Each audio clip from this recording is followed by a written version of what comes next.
Just before I start the meeting, we have a big agenda today. I would like to get through that agenda in good time. So I'm going to suggest that we try to get this done in 3 hours. All right. So I'd like to call this regular council meeting of March 25th, 2025 to order for the adoption of the agenda. And I'd like to amend the agenda to put item number 12 before number 10. And add the PIC and Finance Committee updates on times to the Standing Committee report at 11B. So if someone want to make that motion for me, Councillor Cherry, Councillor Devlin, all in favor? Motion's carried. Thank you. Adoption of the minutes from the regular council meeting of March 11th, 2025. Someone make that motion, Councillor Stapners, Councillor Devlin, all in favor? Motion's carried. Any business arising from those minutes? Seeing none, I'll go on to announcements from the mayor. Just want to say congratulations. Sorry. Okay. Just want to say congratulations to the Okanagan Revelstoke athletes for the Special Olympics. I want to particularly say congratulations to Mr. York Parkin, 3 gold medals at the Special Olympics. Revelstoke is incredibly proud of what he was able to accomplish, and he did that in alpine skiing. And then another young person from Armstrong got 3 gold medals in the cross-country skiing. So incredibly proud of these young athletes. Moving on to delegations and presentations, Okanagan Regional Library is here. Danielle, if you'd like to come up, please.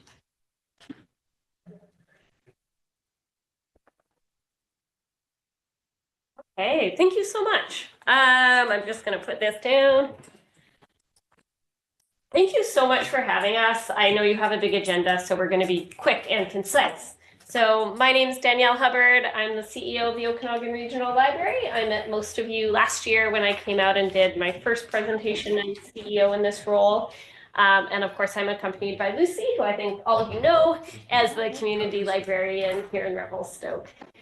So last year when I came out, it was very introductory what I discussed. I talked about how the Okanagan Regional Library is structured and how we're funded and how my role works.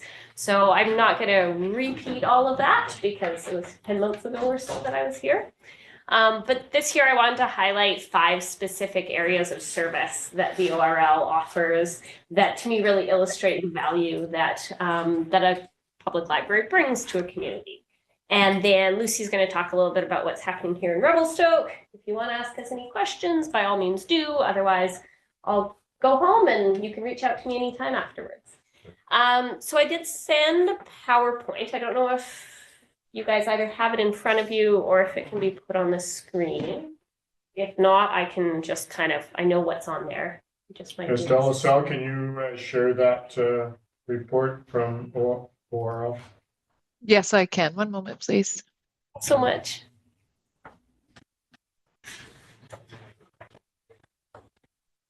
All right, yeah, so if we can move on to slide number 2. That's me, Danielle Hubbard. So the first initiative I want to highlight is our Summer Reading Club, which is hands down our most popular and most highly attended program that the library offers. So Summer Reading Club has been provided by libraries all over BC actually for decades and decades.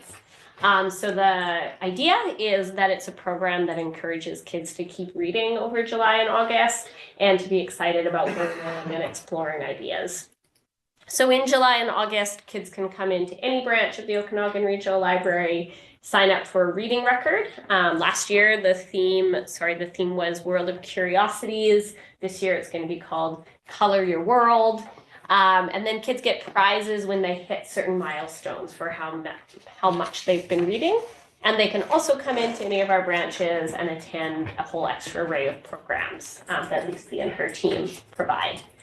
So last year was a fantastically busy year. So I just captured a few stats here, that in 2024, we had an increase of 35% of participation in this program. So that's 35% over pre-COVID years. So during COVID, there was a bit of a dip in people attending physical programs because we couldn't go out in public. But we've really recovered from that dip in usage of the library. And then again, last year, over 8,000 kids registered in Summer Reading Club across the Okanagan Regional Library. And Revelstoke is actually one of our busiest branches. So I don't have the number for Revelstoke specifically at my fingertips right now, but Revelstoke does really well at Summer Reading Club. And then almost 30,000 kids and parents attended programs. So all of those numbers were record attendance for the ORL. And I should also say 2023, the year before, had also been record attendance. So to me, this really illustrates that people do love libraries and keep using libraries. And then if we move on to the next topic. So one of the other areas of service that the Okanagan Regional Library provides is free electronic resources. So of course, we also have physical books. That's what most people think of when they think of libraries. Our usage of physical books is also increasing. So actually at this point, we have higher circulation statistics, we call them, of books now than we did pre-COVID as well. But where we're really seeing a huge increase in usage, if you move on to the next slide, again, I just pulled a few stats. Sorry about that. Thank you so much. So our digital resources are mostly ebooks and e-audiobooks, but also serials like magazines and newspapers and research materials. There's a slew of resources that go into this category. But the ones where we're really seeing a huge increase, digital books borrowing last year went up 8.6% from the year before. So almost 800,000 books were borrowed across our system last year. And then audiobooks listened to, almost 500,000 audiobooks were borrowed last year, which was a 23% increase from the year before. And then digital magazines. This one actually surprised me because I also was under the impression that people weren't maybe reading magazines as much anymore. But I saw, oh, they're reading them online now through services like this instead of maybe physical magazines. So again, in 2024, it was a 61% increase in digital magazines that were borrowed to over 200,000 of them. So I just wanted to highlight that. So now if we go on to the third service I wanted to illustrate, we've recently introduced a Library of Things collection, we call it. I think I may have mentioned this when I was out here last year. So Library of Things, we have some pictures illustrating Library of Things. They're collections that people can physically borrow, but that aren't books. So it's kind of a grab bag for any kind of alternative learning resources. So there's some robotic kits, there's a birding backpack, there's a radon detection kit, there's a microscope kit, a dental hygiene kit that has like a strange creepy mouth attached to it. Many of these kits we built in partnership with other organizations. So with Interior Health, City of Kelowna supported some of them. And one of them that I brought to show you, if you move on to the next slide, I brought our Braille kit. So this was a new addition to our Library of Things collection.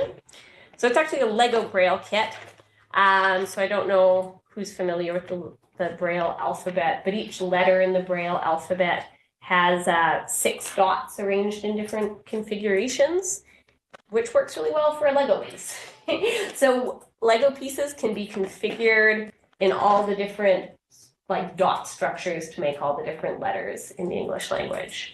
So we have 4 packets of letters. There's a cheat sheet down at the bottom, or a key, I should say, so that those of us who can see can look at that and, you know, kind of learn what the letters are. And then we also have 6 tennis balls and a muffin tee, which actually is a learning tool for learning Braille letters. So again, this is one letter with all 6 of the dots in place. And then that would be a different letter with 5 of them configured this way. And I have learned from learning from this kit that this is actually a common way to teach kids or adults to read Braille. because it's much easier to feel all of this than one little Lego piece.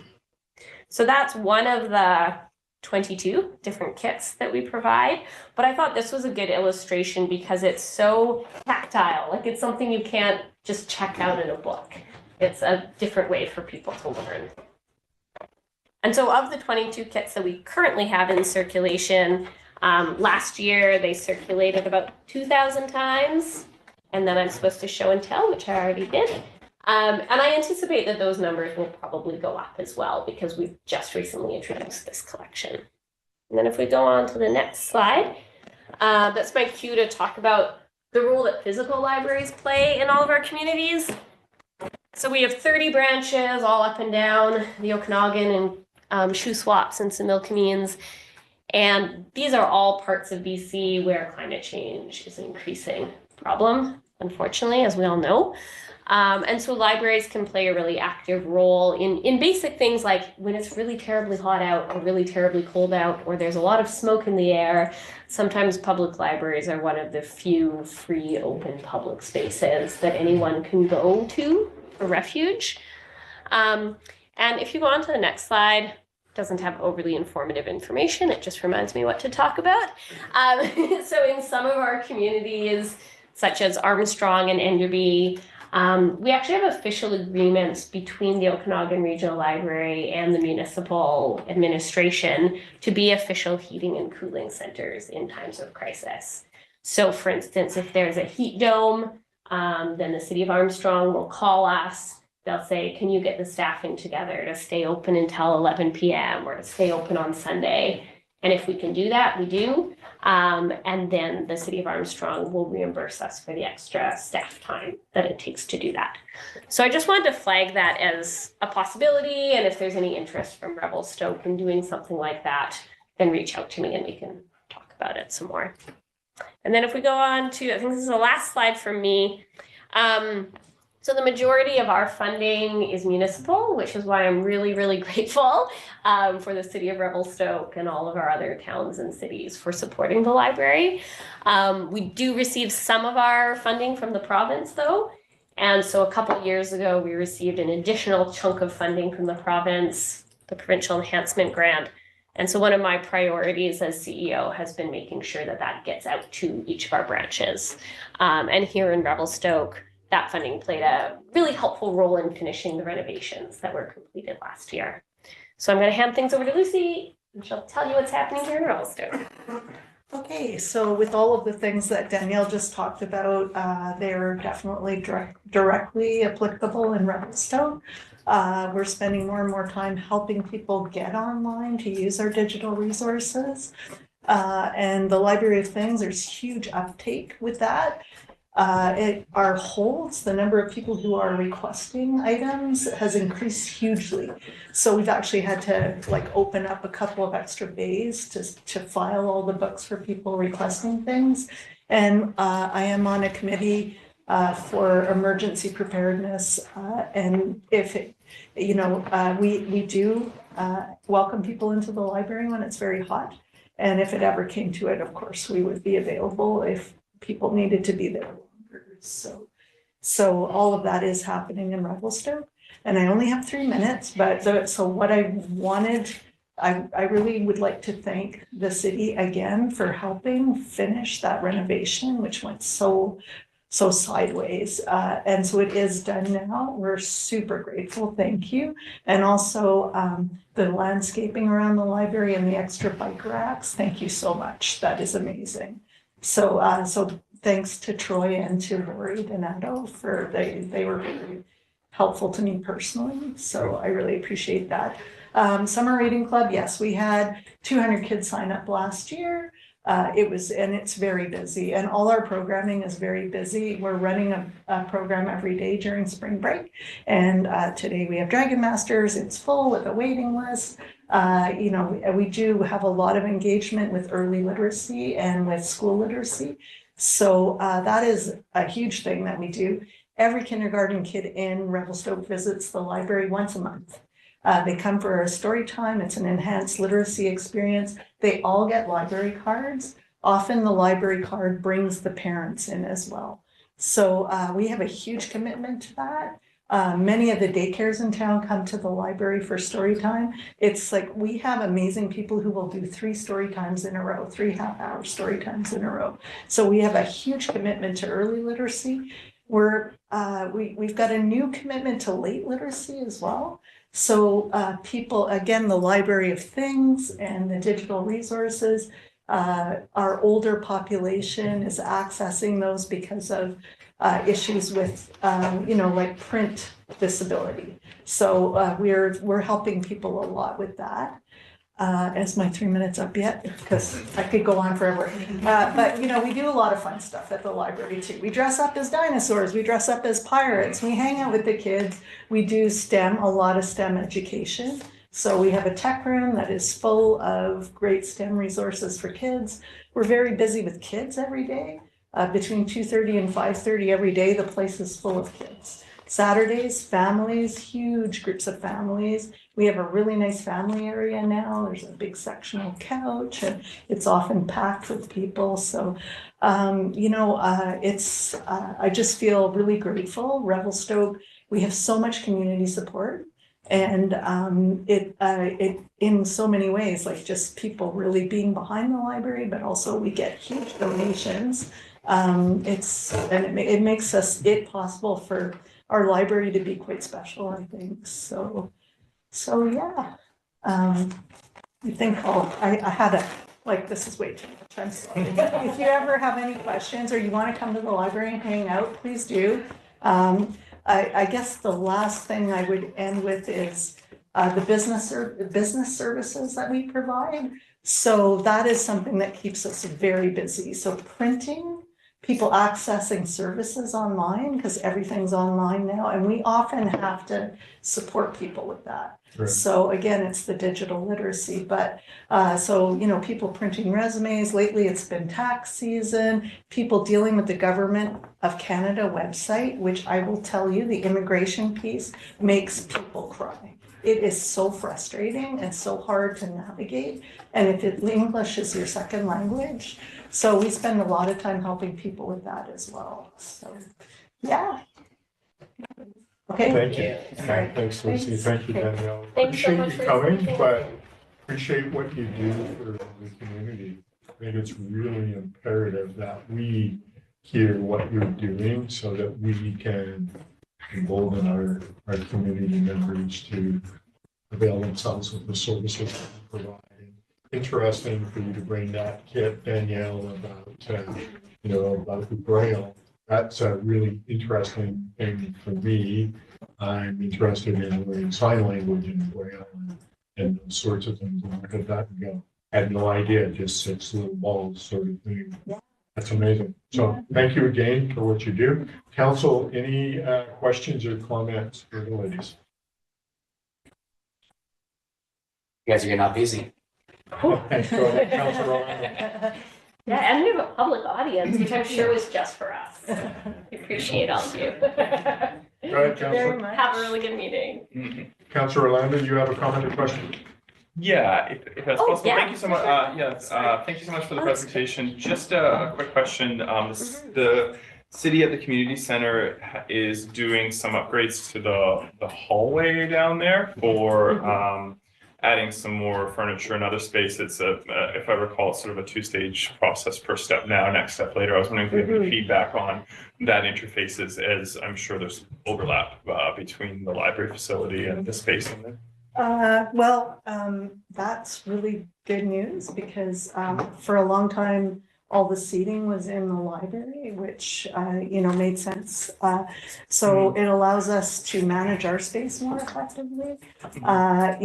When we get really full, like sometimes we have 50 people in the library, it's nice to have a place to, to send people. And the workspace. So we do offer workspace for people.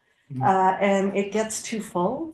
And if people need to be on video or phone calls, it just doesn't work in the library. So having that space as somewhere for people to go to is really helpful. And also there are people who can't work when there's 50 kids charging around the library doing whatever they're doing, so, which is understandable. Our library, although it is bigger, is still very small. Okay. And it's not an exaggeration, like there are times when we have 25 kids in our tech room. It's just really loud and hard for people to work, so is that, and then I think, you know, the library is being used as a waiting room for the pool, which is great. I think it's really, I like the traffic. It's lots of people end up there that wouldn't be there otherwise.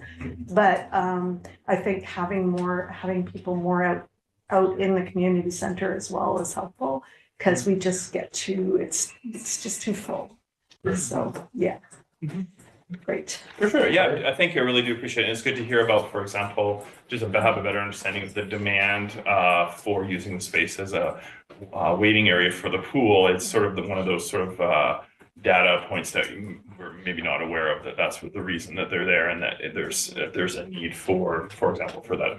So Yeah. thank you. Yeah, we're the consolation prize when you can't go swimming. You can go to the library. People probably feel that about going swimming. Yeah. Yeah. Thank you. All right, thanks Thank again, you. ladies, appreciate it. We have a second delegation from LFI. So the representative, would you like to come up to?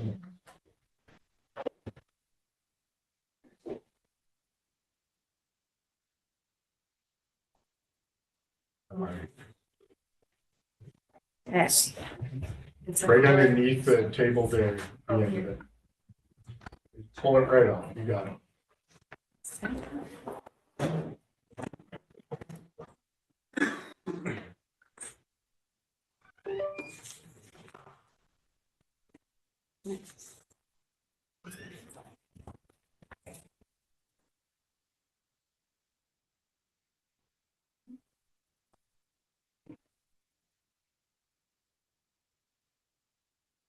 Awesome. So if you'd just like to introduce yourself and we'll let you carry on. Awesome. I'm Sam, and I'm the food security coordinator with the Revelstoke Local Food Initiative. And I'm here today to talk about the work that's being done in food security in Revelstoke.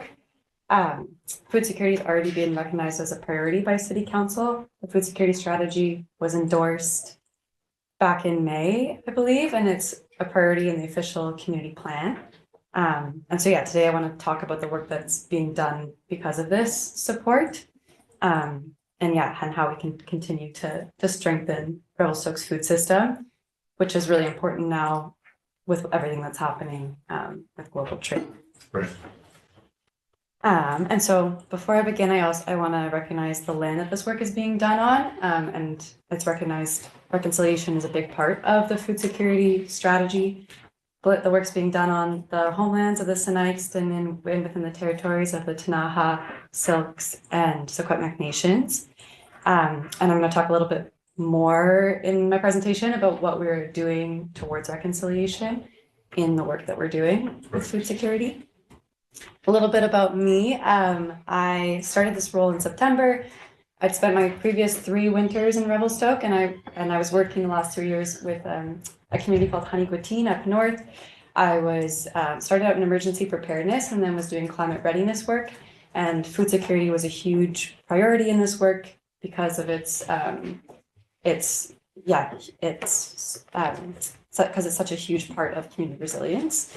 And my role right now as the food security coordinator is really to support stakeholders in implementing the food security strategy and to act as a connector between different food actors and community to maximize our resources and collaboration.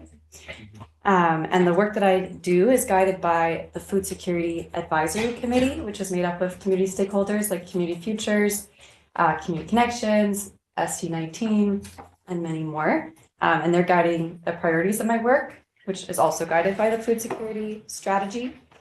And this work has been many years in the making. Melissa Hemphill was the food security coordinator before, and it sat with Community Connections, and now it's been moved, this role has been moved to the Local Food Initiative because of their increased admin capacity.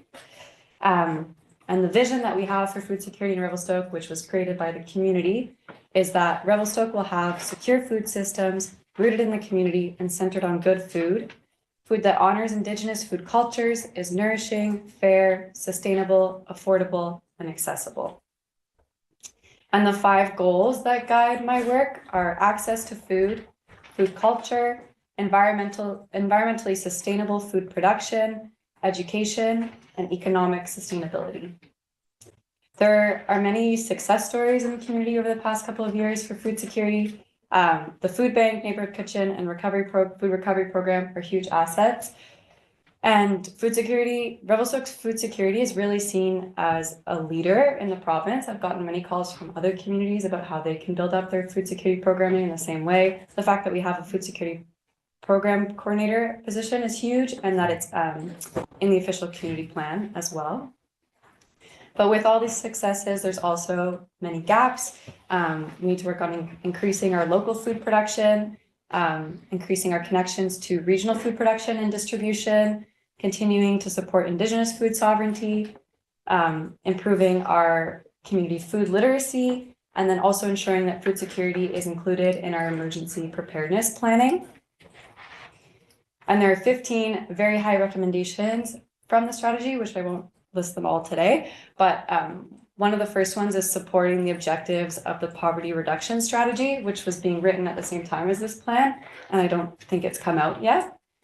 And then the work that's being done, that I'm doing in my role and with the LFI that supports these recommendations, I'll go into it. The Farmers Network is the first one, and we had our first meeting on Saturday, and we gathered all the local farmers and talked about the opportunities and challenges in the community for growing locally. We talked about how we could source inputs for the farm as a group, and then also how to increase sales opportunities of local food in the community. And then we're going to continue to meet as a network and to provide learning opportunities for farmers in the community. We have the Food Commons Project, which is in partnership with Indigenous Friendship Society, and we are growing food on city land, and it's going to be guided by Indigenous ways of knowing and used as a site for education with the youth and community members for growing food. We are supporting the school food program. So school food has a lot of funding from Feeding Futures BC, and there's more opportunities for funding that we're going after. And we're going to try to build up school food infrastructure for growing at the schools, have support for a coordinator position to make sure the gardens last through the summer when all the students are gone.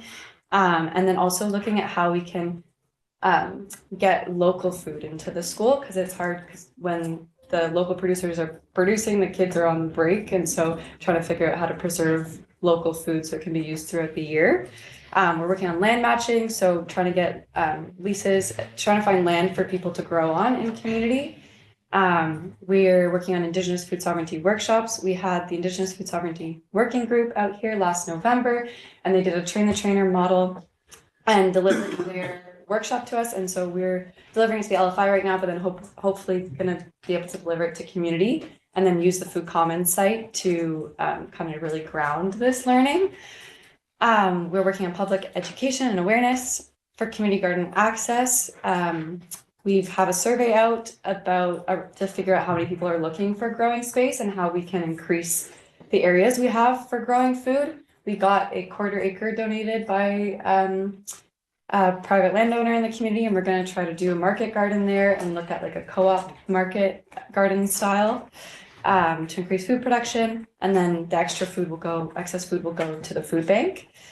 We're looking at local food pricing, similar to what they have in the Bow Valley. The food prices keep rising, and we have tourism town prices, and so we're looking at options for locals discounts.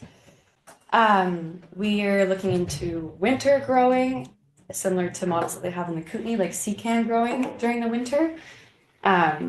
We are going to double our workshops this year to do grow, like everything from gardening and growing to food preservation and processing and cooking. With the federal election coming up, we're going to focus on an Eat, Think, Vote campaign to make sure that food security is centered in conversation. We're working on our seed library and have a seed swap coming up at the beginning of next month. And then finally, I'm a part of the Columbia Shuswap Food Collective, which is a group of food organizations in the Columbia Shuswap working on our regional food collaboration. And yeah, I just wanted to mention as well, like because of the funding that has been committed from the city, we've been able to leverage that to get additional funding and contribute to the program's state sustainability. And yeah, really looking forward to continued support for the long-term sustainability of this program. And that's what I have for today. And I love any questions or ideas or yeah, for strengthening this work or connections that can be made. Sam, so thank you for the presentation and for coming. Appreciate it. Farmers, the ability to get young people into farming or at least being able to either supplement their income or provide food for themselves. Is that some sort of thing that's working well moving forward, or are people, younger people, still going a little hesitant to get into that because they can't access something? Yeah, I think accessing land is the biggest hurdle. At the Farmers Network, we opened it up to young growers that are looking to get into growing. And yeah, so hopefully they can be mentored by the people that currently have land. There's the Columbia Basin Trust has a wage subsidy program, which is great, up to $17,000 per farm. But yeah, that's really like the land matching piece is what we're looking into, and finding local areas for young growers to try leasing land to start like dipping their toe in growing. And we're looking at both like how many people are interested in that in the community and seeing if we can find the land for that as well. Good. Again, something that maybe we can chat offline at some point, but continual growing, or the ability to continue to grow during the winter months and how that can be expanded and that sort of thing. And so I have some thoughts in my mind to have some feedback on that, so maybe we can have some discussion or something. Yeah, that'd be great. Council, any questions for Sam? Council Cherry. Thanks, Marcel. So just through the chair, what can council and staff do to help you on all this aside from just ongoing funding? I think like as I continue to work, like I think just having access to city staff to support the work that's being done. There's like a lot of like the city economic development department is recognized as a leader in a lot of the recommendations. And so just, continuing to make sure that it's seen as a priority so that those actions are prioritized. Perfect. Thanks. Anyone else? Councilor Orlando. Yeah, thank you so much for the presentation. I was piqued my interest in the indoor-outdoor or all-season growing initiative. Do you have a little bit more detail on what that's about? Yeah, that was something we applied for funding from the READY grant to do a feasibility study for this. It's really hard in Revelstoke because we don't have a lot of light during the winter and a lot of snow. So we're looking into sea-can growing. It's not really seen as like a viable business option, but potentially like more of a social enterprise model. They have some sea-can growing in the Kootenays where they're growing like using hydroponics to grow like strawberries and veggies and things. And so, it's something that we want to do a feasibility study for Revelstoke. Thank you. Excellent. Thank you so much. I appreciate it. Anyone else? Thank you, Sam. Appreciate your time. Thank you for coming. All right, council, we're going to move on to recommendations from committee, governance committee. There's a motion to rescind the policy, and I think we're rescinding that. If you can correct me if I'm wrong, Ms. Floyd, because that's duplicated somewhere else. Is that correct? That is correct, Mayor Schultz, yes. All right. There is a memorandum there kind of outlining the reasons why it's redundant and why the committee is recommending rescinding. Good. So someone want to put that motion on the table for me, please, Councilor Devlin. I'll move the policy B2, bylaw enforcement in response to citizen complaints. Seconder for the motion, please. Councilor Cherry, any discussion on this motion? Councilor Orlando. Yeah, I'm going to oppose this. The reason being is these two bylaws are not the same thing. One is about an internal complaint, somebody complaining about the city for something. The other one is focused on bylaw complaints. I feel that it's a step in the wrong direction because it removes the latter one, which provides clarity for staff on how to manage through these bylaw complaints. I'm not saying the policy is perfect. I'm sure it could be improved or changed, but I feel that this will ultimately lead to residents not having clarity on how things work and create extra workload and a bit more stress on staff time. And fundamentally, I don't think these are the same bylaws, and I think there's an opportunity to improve, to save the taxpayers money and provide better service by having a policy in place. This one. Thank you. Councillor Orlando through Mayor Sauls. The way that staff manages a bylaw complaint is an internal operational procedure that Mr. Gyps from the Manager of Development Services will be establishing with his staff. Mm-hmm. And will that be available through the chair? Is that something that's going to be available to, for example, council, so we know, we can understand how it works, or available to residents if they, for example, have an issue and understand how their complaint will be processed? Yes. Further to that, Councillor Orlando, no operational procedures are not public. I'm sure that Mr. Gyps would go over it with you once it was established, but it's going to be pretty much the same as was in the policy. Right now, the governance committee is going through all of the policies and removing the procedure pieces because they require updates so often. It's just to alleviate the work of staff and to make sure that if somebody has a complaint about the way a bylaw complaint is acted upon, that is the same as the administrative fairness policy. The process is the same to complain. Okay. Follow? Yeah, I would say that I think this is going in the wrong direction and is going to lead to poor service and take out staff time. If staff is developing some sort of a procedure or policy, I think that should be available to people so they understand what happens. And you know, frequently we get complaints that I understand bylaw services is a big job, but we often get complaints about sort of unresolved issues or people not, feeling that they can deal with maybe some sort of a challenge, a safety issue, or something that impacts their quality of life. And this policy, I think this is taking away at least a policy that might not be perfect, but is available to shroud that a little bit further in an understanding. And from a historical perspective, why this ended up here is because there was no clarity on how these things were being handled, bylaw complaints were being handled. And for example, council at one point discovered essentially we weren't ticketing for anything, and this was informal, unwritten policy. And I think it's the wrong decision, the wrong direction to take on this. Thank you very much. Thanks for your comments. Any other comments from council? Seeing none, I'm going to call a question. All those in favor? Opposed? Motion's carried. Thank you.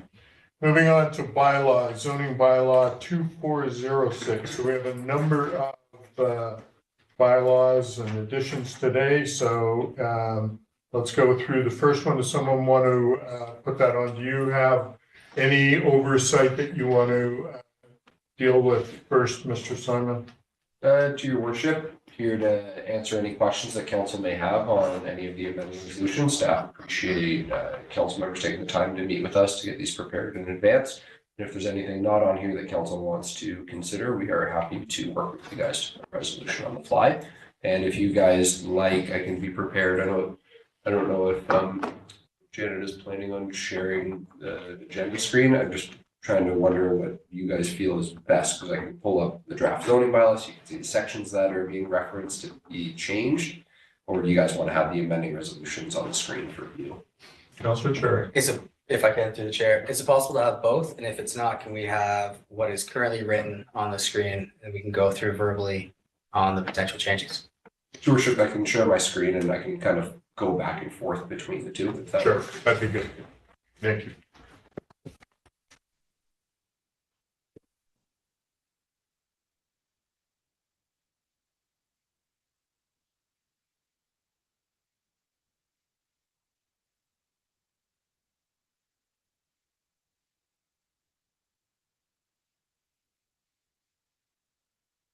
That's me. Go ahead, speak. I move that 5.1 accessory buildings, uses and structures, general regulations, section 5.1.12 be amended to increase the maximum number of breezeways from 1 to 2. If I get a seconder, I'll speak to it. I'll second it. Thanks. Councillor Steveners. The goal of this was to allow, in my eyes, people to age in place, allowing the use of breezeways to potential carriage suites, garden suites, as well as garages. It was a small change from 1 to 2. Yeah, that's a quick synopsis of it. Good. Any other comments from council? Councillor Steveners. Yeah, no, I just wanted to say through the chair, thank you for that explanation. At first, I was having a hard time envisioning what the purpose was of increasing the breezeways. But when you mentioned the carriage houses and the secondary suites and the whatever garden suites, it makes a lot more sense. So thank you for that explanation. It provides a lot more clarity. Thank you. Any other comments from council? Councillor Dillon.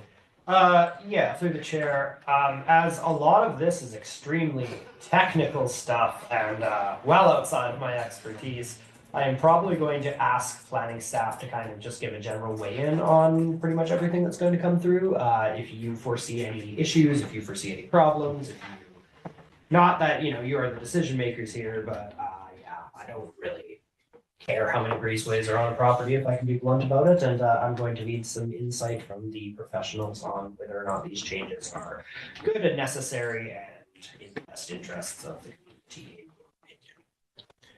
Mr. Simon, any comment on this motion? Through your worship, Councillor Devlin, no major concerns from planning staff at this time with respect to increasing the number of breezeways. Our approach was start low, go slow, but increasing it from 1 to 2 probably would not pose any major concerns unless you're someone who is opposed to the aesthetics of breezeways. Perfect. All right, I'm going to call the question. All those in favor? Opposed? Motion carried. Thank you. Moving on to item number 2. Move that 5.1 accessory buildings, uses, structures, accessory buildings and structures in residential zones, 5.1.28 be amended to increase the maximum combined gross floor area for accessory dwellings from 100 square meters to 125 square meters. Seconder for the motion, please. Councillor Steveners, comments on the motion. Councillor Cherry, you want to speak to Yeah, very quickly, we're just looking to allow slightly larger accessory buildings. It is a small change for lots under 1,000 square meters. If you look on the screen right here, you'll see how it's written for larger lots. You'd still have to meet your permeable and non-permeable coverage, as well as fit the last term. Through your worship, lot coverage. Lot coverage, thanks. Any other questions or comments from council? Seeing none, I'll call a question. All those in favor? Opposed? Motion's carried. Thank you. Item number 3. Move that 5.2 accessory dwelling units, carriage suites, section 5.2.27, and garden suites 5.2.37 be amended to allow a carriage suite and a garden suite to be constructed at a height greater than the original principal dwelling, but still restricted to a maximum of 8 meters in height for a carriage suite and 6 meters in height for a garden suite. Seconder for the motion, Councillor Staplenhurst. Yeah. Give input, please. No problem, Your Worship. This is in regards to any place, any property that could be on a slope or on a slight slope. Garden suites and carriage suites could be larger than the single-story structure.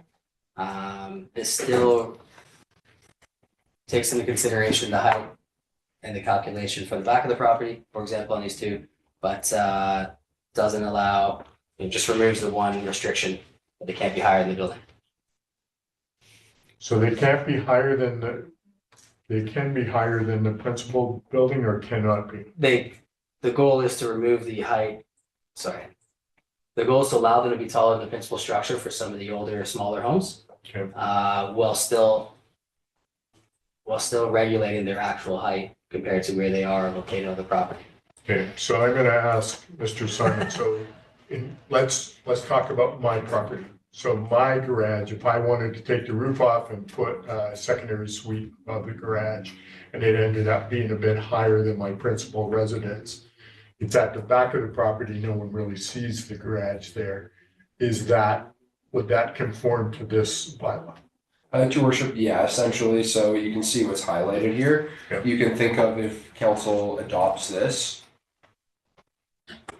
section would be deleted, and then same for garden suite.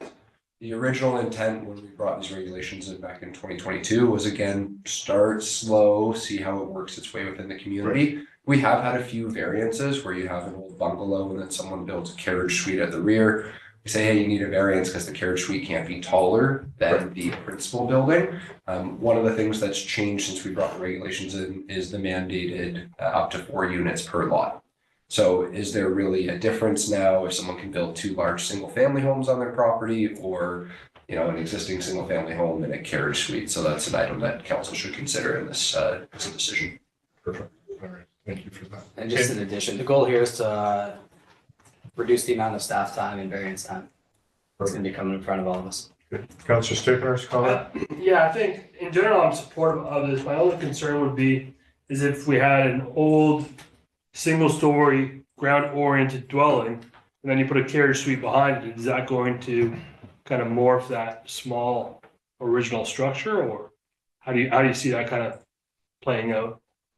Through your worship to Councillor Stapenhurst, so under the bylaw, if they do it as a carriage suite, then basically what that does is it entitles them to a smaller setback. But with, again, the provincial changes, they could build it as another single family dwelling, and they would just have to have a bigger setback. So they can build a bigger one regardless.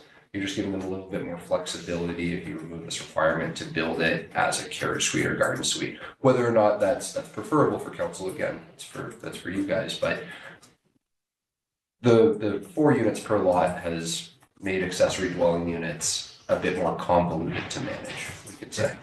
Follow up, Councilor. Yeah, thank you for that explanation. I greatly appreciate it. And from what I've seen around town, I want to say I haven't seen a big uptick in the carriage suite development. Like, great intention, but when you look at the cost to build versus what you're potentially going to get on a return, and not to mention there's the challenges of financing a carriage suite.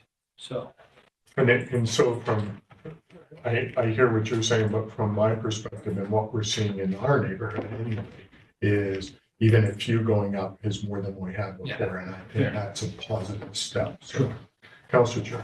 Yeah, if I can, through the chair to Director Simon, I think it's helpful for council to understand the difference in the setbacks between a garden suite, a carriage suite, and a principal dwelling, especially when measured from the rear and side yards.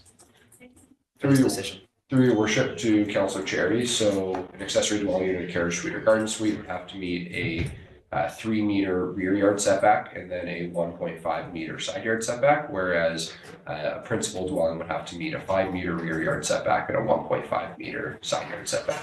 So essentially, if council doesn't adopt this, someone wants to build a carriage suite that's bigger than the principal dwelling, they would just bump it forward a little bit, call it a principal dwelling, and be kosher with respect to the new provincial mandated maximum density allowances.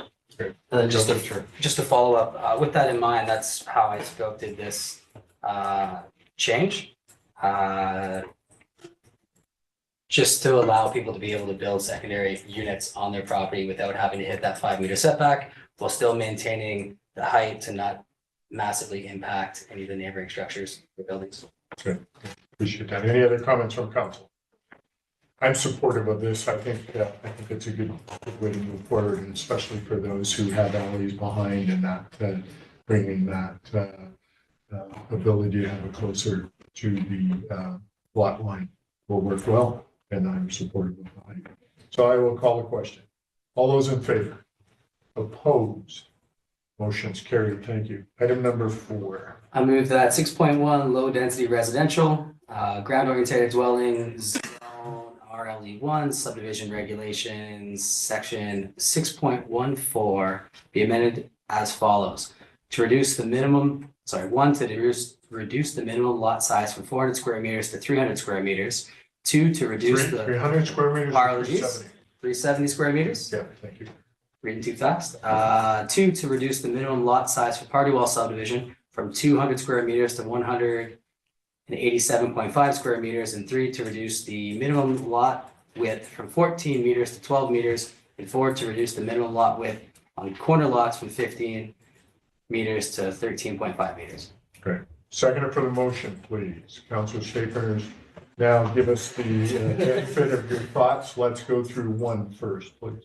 The goal here was just to allow for smaller subdivision of lots. We've already reduced setbacks, front yard and side and rear yard. This is to allow for more infill development in the RLD1 zone while not impacting the RLD2 zone. Okay.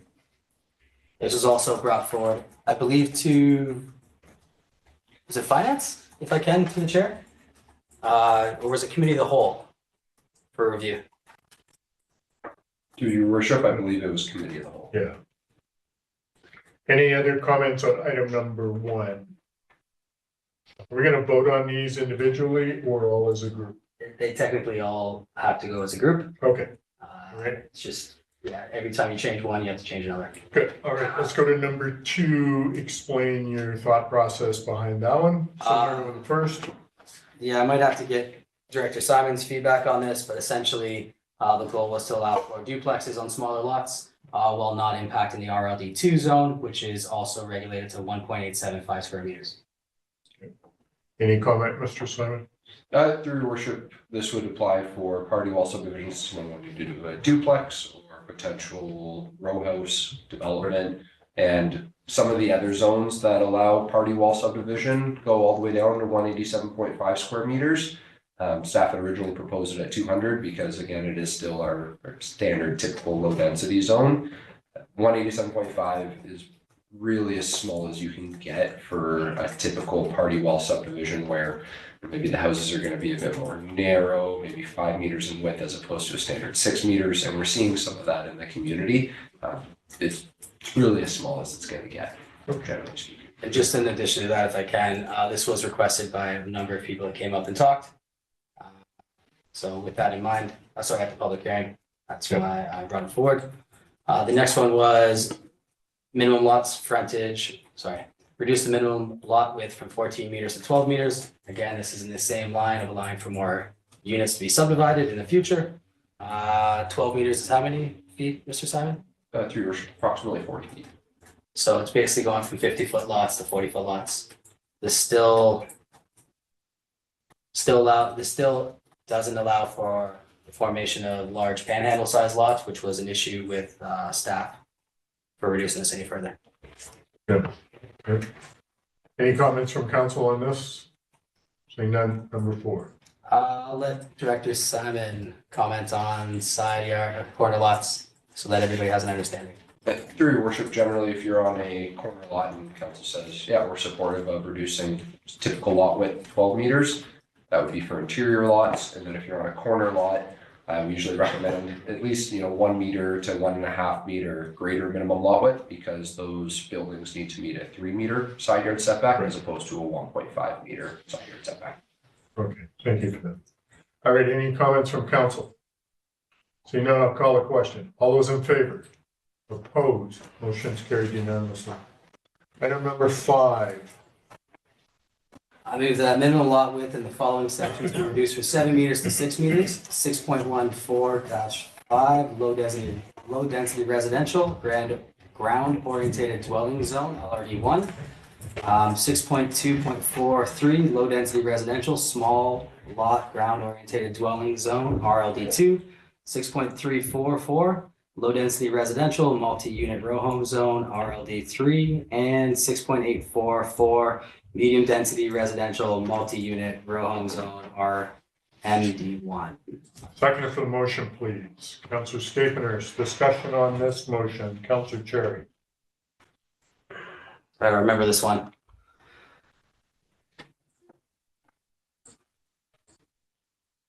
Director Simon, do you have any notes for this one?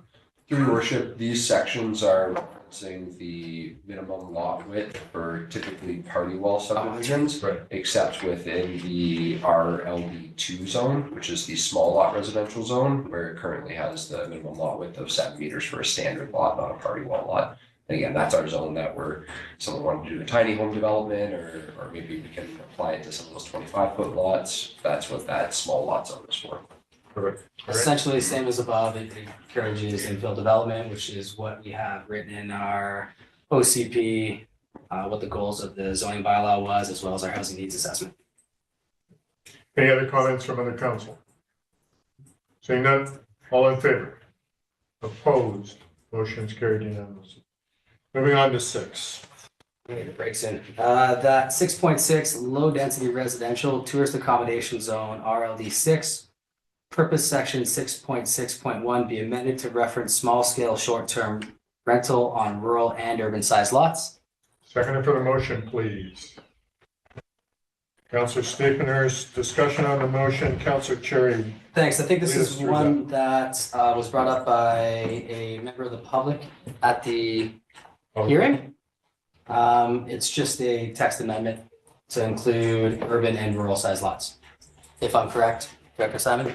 Through your worship, yeah, sorry, I'm trying to pull up the going to 6 zone right now, so you guys can see exactly where this would be amending. What this individual had brought up, this purpose statement. Purpose statements are pretty important for the zones. And you can see right now, it just says to allow small scale STR on urban size lots. And this individual pointed out that our minimum lot size in this zone is quite large.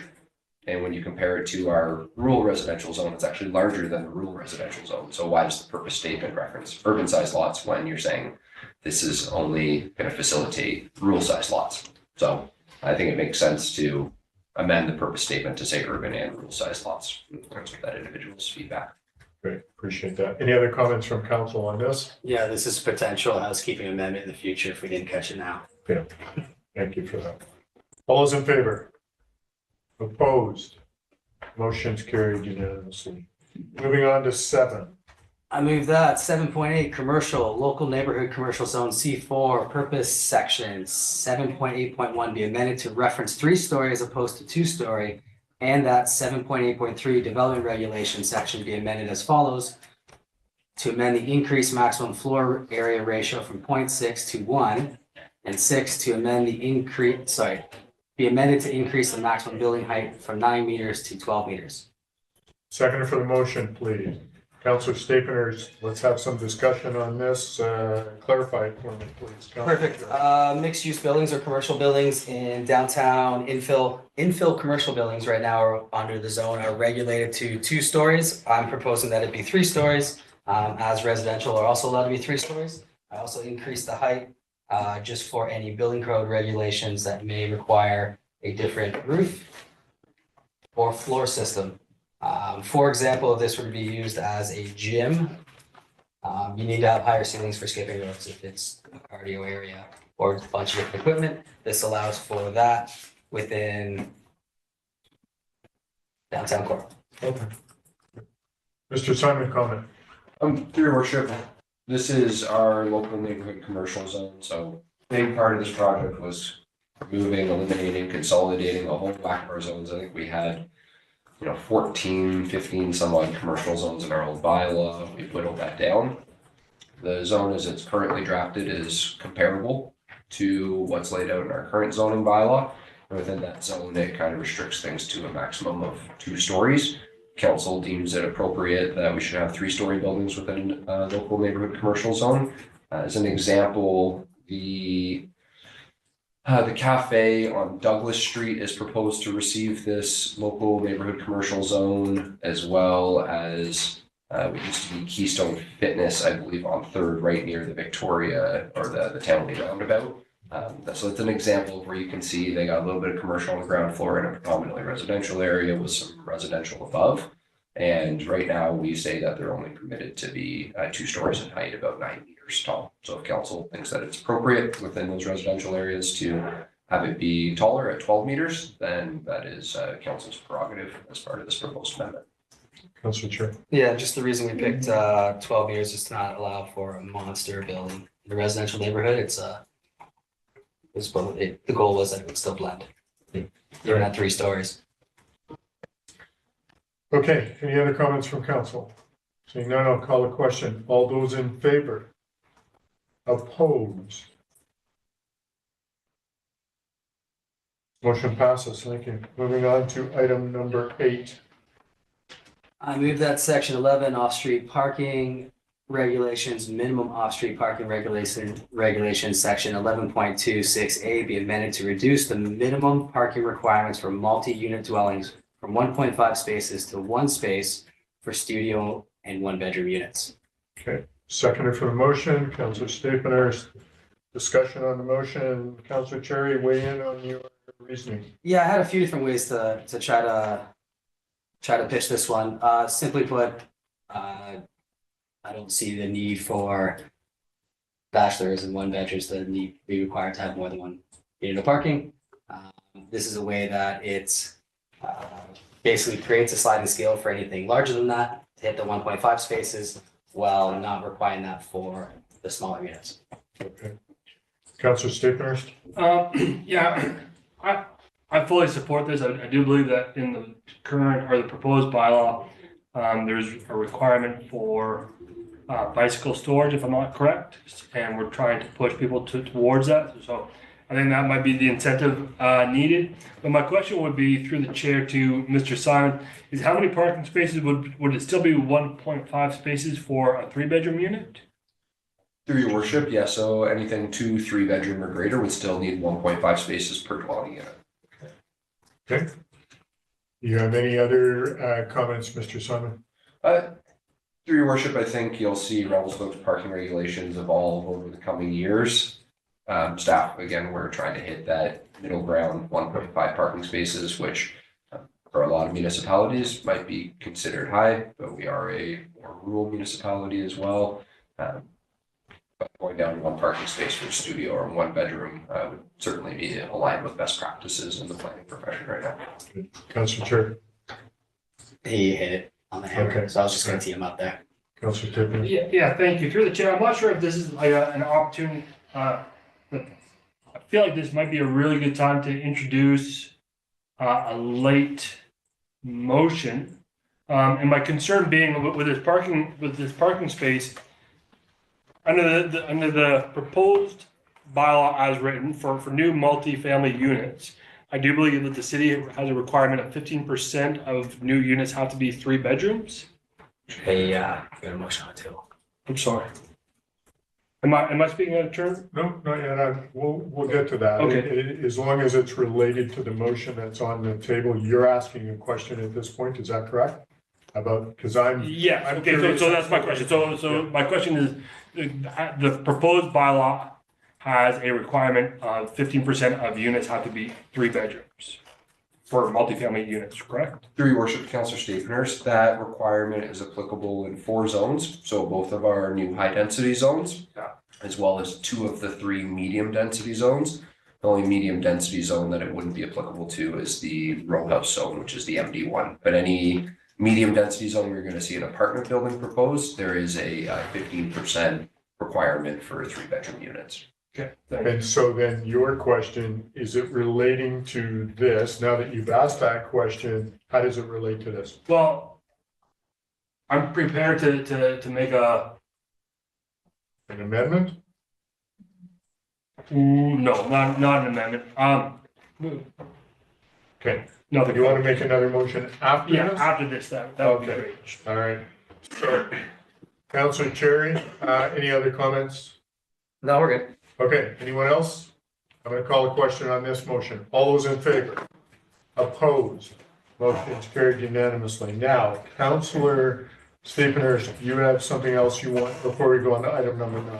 Yeah, just really quickly, I'd like to work with Director Simon and hopefully we can wordsmith this adequately. But what I'd like to do is I'd like to remove the language that has the 15% requirement from the 2 medium density apartment units on the basis that at the Community Economic Development meeting the other day, you gave an update on the bed units that are coming to the table, and then also given the current economic conditions that builders are facing, and given the feedback that we heard from the public hearing, I believe that we're just placing some restrictions in place that are potentially prohibiting future developments of apartments, and that's my reasoning for that.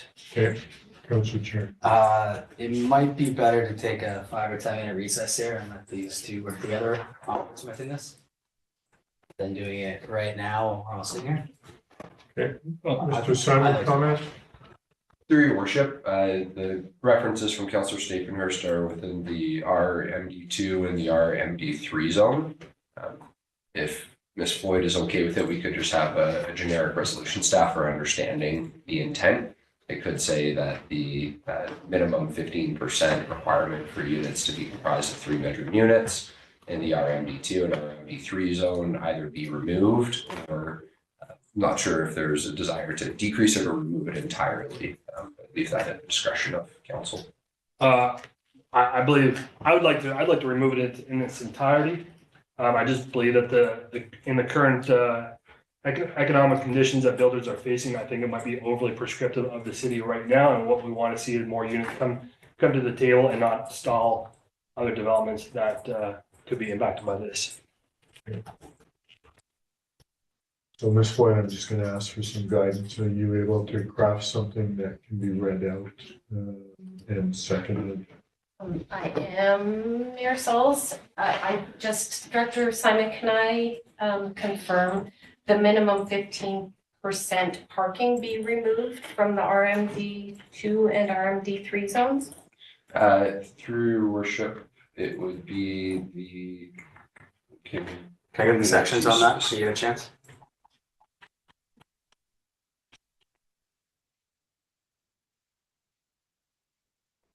Council likes, I can reference the applicable sections in here Please. for them.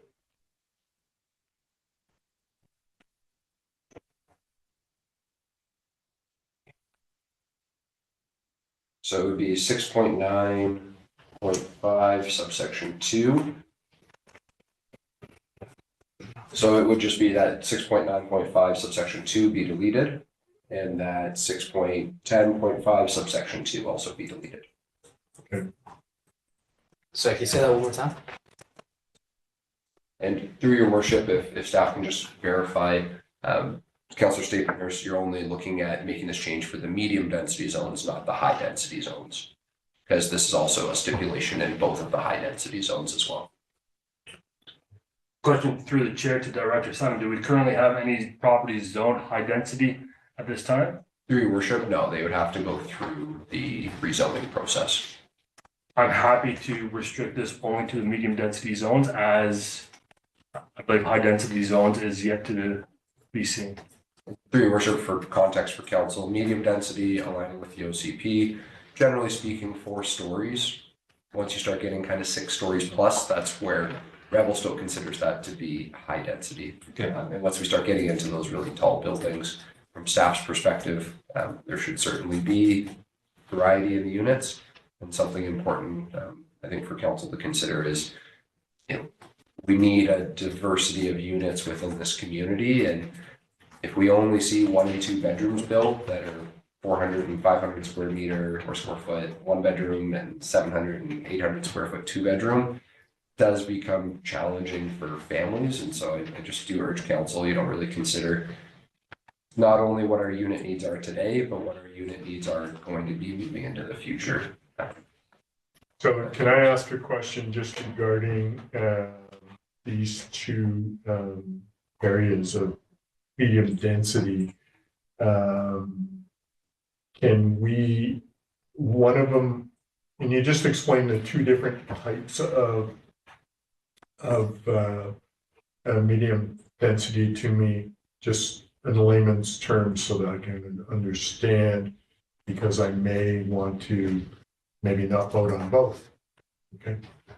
Through your worship, so the MD2 zone and the MD3 zone are identical, except for one item. The MD2 zone is what we call a residential rental tenure zone. You can only do rental accommodation within this zone. It cannot be used for an owner occupant. The MD3 zone, flexibility, stratify it, live in there, rent it out long-term, doesn't make a difference, but the MD2 zone, rental tenure only. That's the only difference between them. Thank you. And so my question then, Councillor Stapenhurst, do you think by taking this out, it will increase the ability to have units built for rental, but now people are not gonna build 3-bedroom units, so we're not seeing a little larger family have accommodation. My concern with 3-bedroom apartments is that with the current proposal with parking spaces, based on my history of dealing with rental units in this community, 3-bedroom units are problematic because most families do not want to live in an apartment building. Most families want to live in a something with some yard space where their kids can play outdoors. And so those 3 bedrooms now become occupied by 3 couples. Gotcha. Now 3 couples end up having 6 vehicles. 6 vehicles become problematic for the whole entire neighborhood.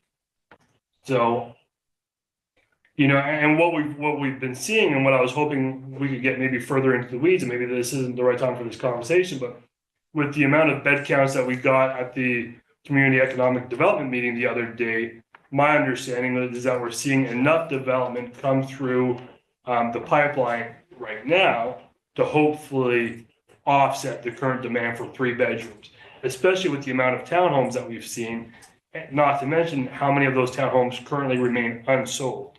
So how much, you know, are we trying to increase the amount of availability? Yes, we are. Have we done so? Yes, we have. Are we trying to remove the hurdles in the process of creating more units? This is where this motion, you know, that's the intent of this motion, is to hopefully remove those hurdles. You know, the real estate market's changing every day, and I think we need to start changing with it, so. Okay, so I'm gonna ask Ms. Floyd, do you have a motion that can be read back, and I can see if someone wants to second? I do, Mayor Sells, that conditions of use in medium-density residential multi-unit apartment zone 6.9.5 subsection 2, RMD 2, and in medium-density residential multi-unit condominium zone 6.10.5 subsection 2, RMD 3 be deleted. Okay, do I have a seconder for that motion? I'll second the conversation going, but Okay. I don't know if I'm. Do you wanna weigh in on it now? Yeah, I want to get some questions here, and I'm going to give me a little leeway with Robert's Rules of Order if I get a little too out. Okay, Through the chair to Director Simon, at 15%, that's 1 for every, how many units currently? On the low end? So through your worship, if you did it's about 1 in every 8. This is gonna sound weird. It's 2 out of how many units then? At 15%? So through your worship, the way that the bylaw works is we round up when you're at 1.5 or when you're at 0.5 or greater. So if you're doing a 10-unit building, you gotta be 1.5 units then as a 3-bedroom unit. So that would then round up to 2. So it's 1 for every 8, but 2 for every 10? It depends. I know, If this you is could be that way, but again, it's 15% of overall units with rounding up at 0.5 and greater and rounding down at 0.49 and greater. Okay, so the reason I bring that forward is I just want to make sure that everybody at the table understands that. And then, you know, hopefully there's a conversation if this is appropriate to delete or to adjust. It's kind of where I'm going. Certainly, and if through the chair, if I may, what would be the adjustment that you'd be looking at that would make this more, rounding it to 1% of? Maybe not 1. Because 1% of 10 units would be one unit would be a 3-bedroom. Because right now, like, I mean, 10% or 1%? 10. 10%. I mean, if the goal is to have 1 per 10, I think that's a lot more prudent and a lot more future proof, and to increase the amount of units that we have in the future that are a little bit larger for people that, well, for the whole reason this is in here, versus 15. But I'm not sold on deleting this in the entirety. And I guess my fear is that we're just going to have bachelors, 1-bedrooms and 2-bedrooms just scattered all around the city, and nothing larger for anybody who's got a little bit of a family. But again, I understand there's also existing housing stock as well as things that are in the pipeline. The goal here is for future development. Councilor Tierney? Sure, and if I can be so bold as to ask you, in your experience, what do you see the greatest demand for being currently in Revelstoke. So I think when we're talking about minimums, it's not, sorry, if I can, we're just gonna, hence the leeway on Robert's rules. Yeah, go. We are just talking about a minimum. Yeah. You know, not what the greatest demand is, but making sure that we hit a minimum for everybody else as well. You know, whether that's, I don't want to label different people's living habits, but you know, how do we future-proof it? So it's not just 1 and 2 bedrooms and bachelors all around the city. I'm happy to amend this to a smaller size. You know, 1 for 10 may be, you know, a more appropriate number. I'm not a huge fan of deleting it. Just my opinion. So those are good comments, and I would be supportive of us having a minimum of something like 10%. Deleting it altogether, I understand where Councillor Staples is coming from, but I don't think, I need to look long-term, and I don't think that taking away everything is going to be moving forward. So if it was in its current form to delete with that motion that's on the table now, I would vote against it. So I'm asking for other comments. Councillor Lucio. Thank you, Mayor Scholes. Yeah, I would have to agree with you and Councillor Cherry. I would be in support of lowering it to 10%, but I think removing it would be reactionary for right now and wouldn't be looking for long term for our community. Thank you. Any other comment, Councillor Cherry? Yeah, if I can, just in addition there, Marcel's, future applicants still have the ability to apply for a variance on this. Just something to consider. I know it's an extra process, takes a little bit longer, but yeah, just in addition. So any other comments on the motion on the table? Councillor Orlando. Yeah, thank you, Your Worship. Yeah, I don't support changing it. I think we should leave it at the minimum of 15%. If it's council members are wanting to move in a direction, I would be happy to consider RMD2 a slight adjustment but for RMD3, I think we should keep it at the 15%. Okay. Councillor Devlin, you want to weigh in? Sure. Since I've been called out. No, I'm inclined to agree with more moderate approach to this. I see the overall point. I also think the 15% is not a particularly high floor on this. As we said, that's about 1 in every 8 units. Being 3 bedroom is not bad. I could see it being less. 1 in 10 is fine. I wouldn't really want to see it removed. I do think there is some demand for those larger units as rentals, and I think those demands are only going to increase as more people want to live here and the houses that are for sale are bought. Realize that that's not a right now thing. We still have stock coming down the pipeline, but I don't think the stock that is coming down the pipeline is going to do much more than help alleviate our housing issues. It was a really good start, but I don't think it's the end goal, and I would hate to see us react to those coming down the pipeline prematurely and kind of mess ourselves up in the long term. So I'd be supportive of going to 10% on the rental purpose of this, and MDR2, I believe that was. I would also be more hesitant to do it on RMD3, as Councillor Orlando said. Not necessarily opposed to it, but I think when we're talking about units that are for sale as well as we are in RMD3, then having more of them be available as larger units is a good plan. Okay, so we have a motion on the table. Thank you for your input, all of you. We have a motion on the table to delete it altogether. Does the mover and the seconder want to amend that motion, or do you want me to call the question on this motion as it is? It looks like it would be defeated. And then we go forward. If the mover is inclined, I'd like to amend it to keeping it but at 10% for the 2 zones. I'm fine with that amendment. Okay. Ms. Floyd, do that. Okay, so the motion on the table now is to put 10% in each of those zones. We've all had a chance to speak to it. So I will call the question at Councillor Orlando, go ahead. Your Worship, so the change is to move them both from 15 to 10? Correct. I don't know if we had a chance to talk about that. What we were discussing was on the table was whether or not to delete the section, not necessarily set it at 10. I don't support setting at 10, and I would suggest an amendment for RMD2 for 10, but to keep RMD3 at 15. And So is there, guide me here, do I need a seconder for that motion? Well, there's an amendment on the table right now. Okay, so that means I need to call the question on the amendment. Yeah, it could be amended later, or Yes. another amendment could happen later, but Okay, I'll call the question.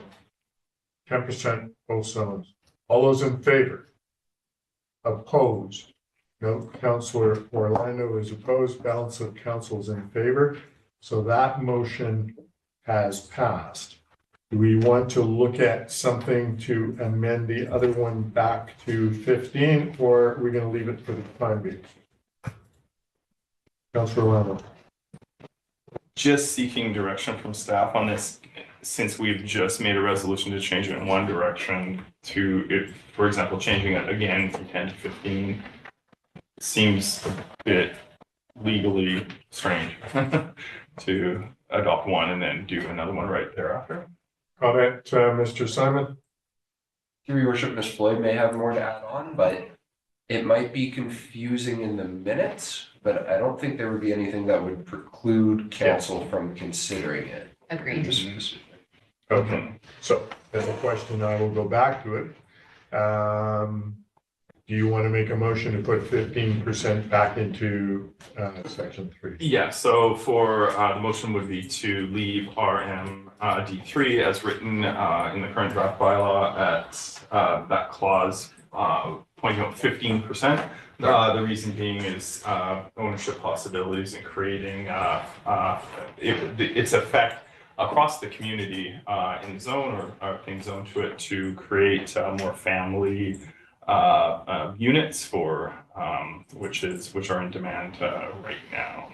Okay, so is there a seconder for that motion? Councillor Devlin will second it.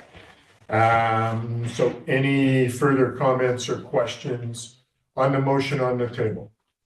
here, I'll just jump in. Yep. I don't agree with further restrictions on a zone for rentals. I think that developer that's already applying for this zone or reapplying for this zone, is already doing something for the community as it is, and I think that potentially this may not work for the performance. So. Are you talking about increasing it back to 15? No, I wouldn't think- work? I think there's a reason why I voted it at 10. Okay, That's to bring units online. all right. So any further discussion on this motion? I will call a question. All those in favor? Opposed? This motion passes. It's dead. Oh, yeah, we are 3-3. Sorry, it's dead. Yep, sorry. Thank you. All right, we're gonna move on to item. We have to vote on the original We, motion. You already passed the 15 to 10 for both zones. yeah. So there's a secondary motion. Apologies. We, Councillor Devlin is correct. The original motion was to delete them Yeah. altogether. Oh, yeah, okay. All right, so going back to the original motion to delete them all together As amended. as amended, which means that it goes back to 10%, correct? Yes. Okay. All those in favor? Opposed? No, Councillor, Orlando's opposed, balance of councillor in favor. We're at 10%. Yes, that's End right. result. Okay, we're moving on. What's what number are we on? 9. Okay, I move that section 11 off-street parking regulations, minimum off-street parking regulations, section 11.29B be amended to include multi-unit dwellings in addition to tourist accommodation when used for employee dwelling units. Seconder for that motion, please. Councillor Devlin, discussion on the motion. Thanks. Councillor Cherry, give us the input. I'm gonna pass this one off over to Director Simon, who's gonna be able to put it in language that everybody understands. If you need a reminder of what it is, I'll be happy to remind you, but you are better at this one than me. So through your worship to council, this section 11.2, then all the subsections underneath it that are pulled up on the screen here, Right. specifies the minimum parking requirements for any particular use. Within some zones, we have tourist accommodation, hotels, etc., multi-unit buildings that are your principal use, and then a secondary use could be using those buildings as employee dwelling units.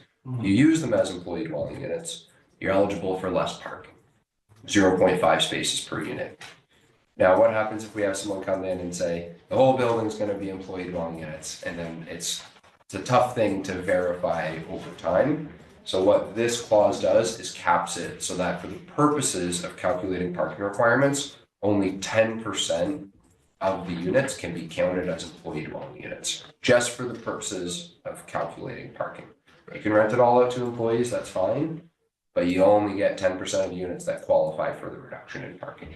So it kind of mitigates that concern. And the way it's currently drafted, it only references when tourist accommodation units are used as employee dwelling units. So someone has a hotel, they got 30 units in there. Let's say they want to use 5 of those units for employee housing.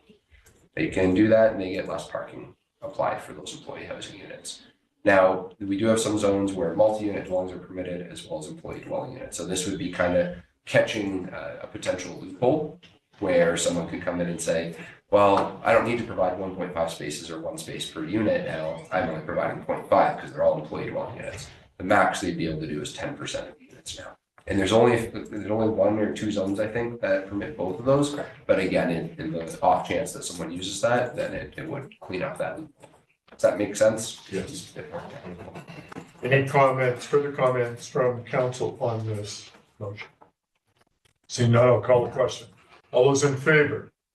Opposed? Motion's carried unanimously. Now I'm going to move number 12 ahead of number 10. And the reason I'm doing that, if number 12 gets passed as it's put here, then number 10 becomes a moot point. So number 12, Councilor Orlando, do you want to put this on? This is one of your parking things, is that correct? Sure. Okay. So number 12, that's section 11, provision of off-street parking facilities be amended as follows. Delete section 11.5, 345 in its entirety. And then where?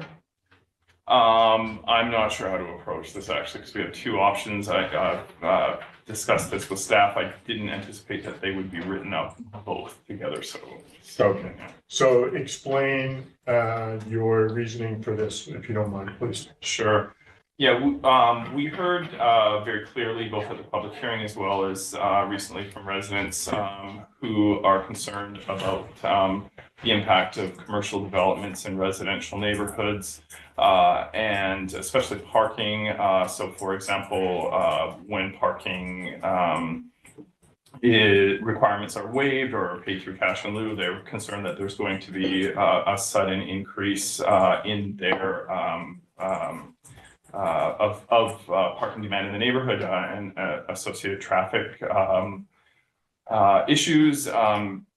We are planning as a community to do a parking management plan soon. And in the interim, until we can, I would say, restore faith or increase communications or collaborate and draw feedback from community members about the options in that in the interim, for now in this bylaw, that section 11 as written be added, which basically increases or decreases the amount of parking that can be provided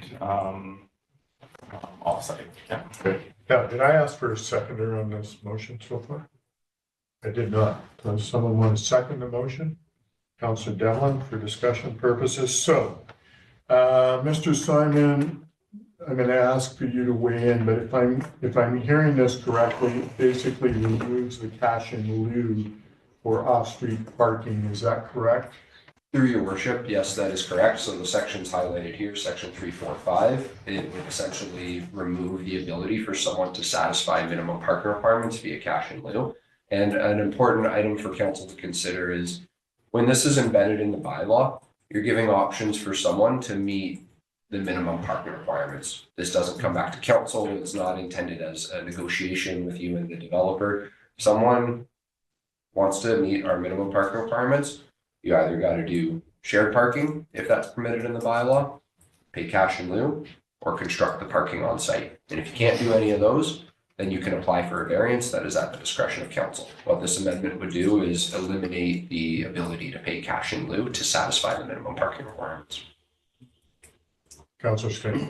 And just as a refresher through the chair to Director Simon, how is cash in lieu, how are those funds utilized?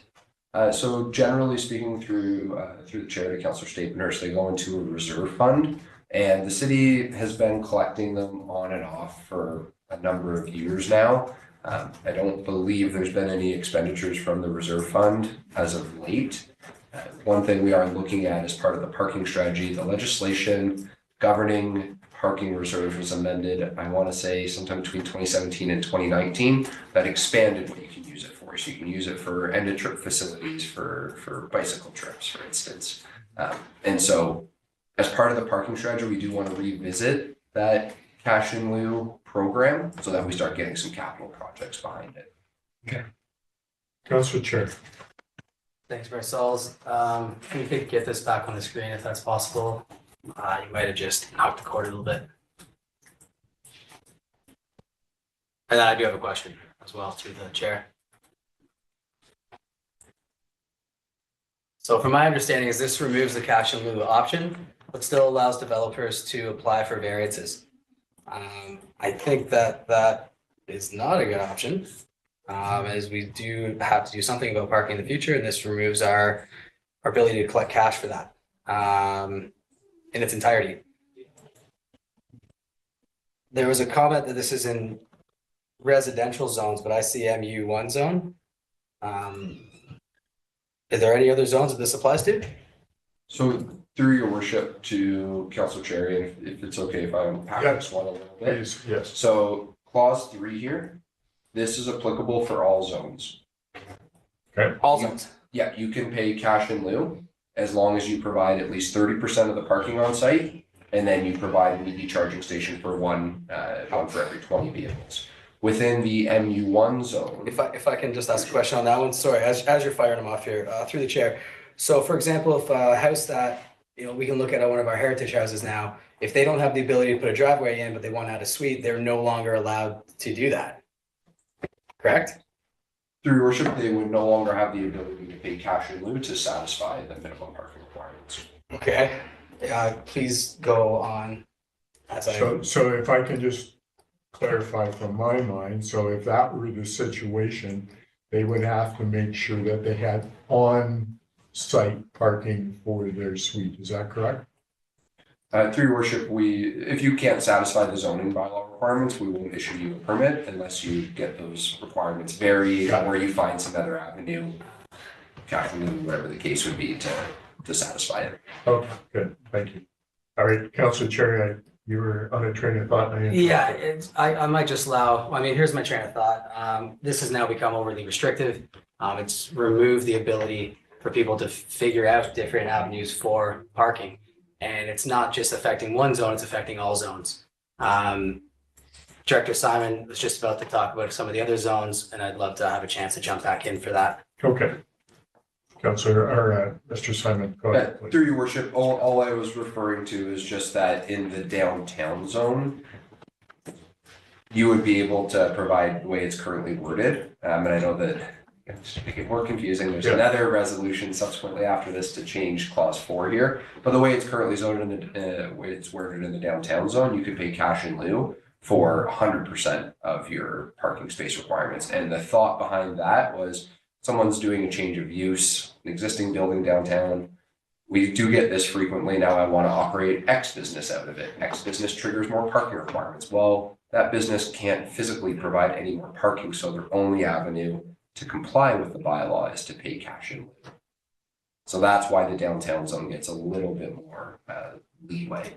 But I will note, and do apologize if it's confusing how it was put in there. When Councillor Orlando and I were working through this, essentially, If council, wasn't supportive of axing the cash in lieu option entirely, a good middle ground is looking at this 30% requirement in clause 3, which is the or resolution in there. So to increase that, because right now you can picture someone coming in, new development, they require 10 parking spaces. Right now, they could, in theory, pay their way out of 7 of those parking spaces, the way the bylaw's drafted, and just provide 3. If council thinks that's too low, then maybe 50 or 75%, 75% is what's proposed in there. Maybe that's a more suitable option. So I just wanted to clarify that or statement in there as well. And I agree with Councilor Orlando. I think you're going along the train of they should probably be 2 separate resolutions in there. Can I suggest it gets split out? Or has it been split out? Well, it is either He's or. only read the first part. So We've only read the first part about it. Because essentially, then it's split up. First part is the only part. I just want to go back to this because you said something that just clicked with me. So if we take out cash in lieu, this would include the downtown core, correct? And so if we have a building downtown that is presently being used for whatever, and they want to change to something else, and that says now they require parking, and there is absolutely no physical room on that lot to allow any parking, we have lost the potential to gain some income for our parking strategy if we take this out. Am I correct on that? Through your worship, yes, and they would have to, the only way that they could open up their business then would be to apply for a variance. Okay. With no good. cash in lieu. With no cash. Okay, good. Okay, so the way it's written now, or the way that Councilor Orlando's wanting it, I will not support that because I'm concerned about that moving forward. However, any other comments from rest of council? Councilor Devlin, go ahead. Yeah, I'm not specifically, or actually I'm very unspecifically, that's not the term, I'm specifically not in support of axing it entirely. I would be in support of amending it to a higher number, I think. I do think 30% is quite low in terms of new developments, as we've kind of, a lot of the public has weighed in on those specific developments. And yeah, I think there's some appetite. I do believe cash in lieu is an important tool in the toolbox. I'm not in favor of getting rid of it. And as we kind of heard, there are a lot of maybe unintended consequences to going down that road. I don't see any unintended consequences. Of course, if I did, it wouldn't be unintended to raising the number from 30 to, I don't know if 75 is where I would land on that, but I would land somewhere higher than 30, I think. I do feel it's kind of fairly low. That's my only comment there, but I'm probably not going to support the entirely. So, any other comments from council? Councilor Orlando? Yeah, just seeking a point of clarity. So the next section is not starting with that section. Sorry, the part that comes after or is not inclusive of the top part, so it can be moved forward with a subsequent resolution. I believe that's correct. I don't believe that part's on the table. I think we stopped at 4. So you can change. Well, sorry, it's not my fault. Go ahead. It might be more prudent to just call the question on the section that we have in front of us and then move on to the next section and debate its merits. Yeah. Any other comments on the motion on the table? I will now call a question on that motion, number 12. All in favor? Opposed? Note that this motion is defeated. Sorry, I accidentally raised my hand in favor. Okay, so Councilor Orlando is in favor, balance of council is opposed. Now, do you want to look at or part? Sure, I move that section 11 provision of off-street parking facilities be amended as follows. Amend section 11.538 to increase the parking that must be provided on site from 30% to 75%. Is there a seconder for that motion?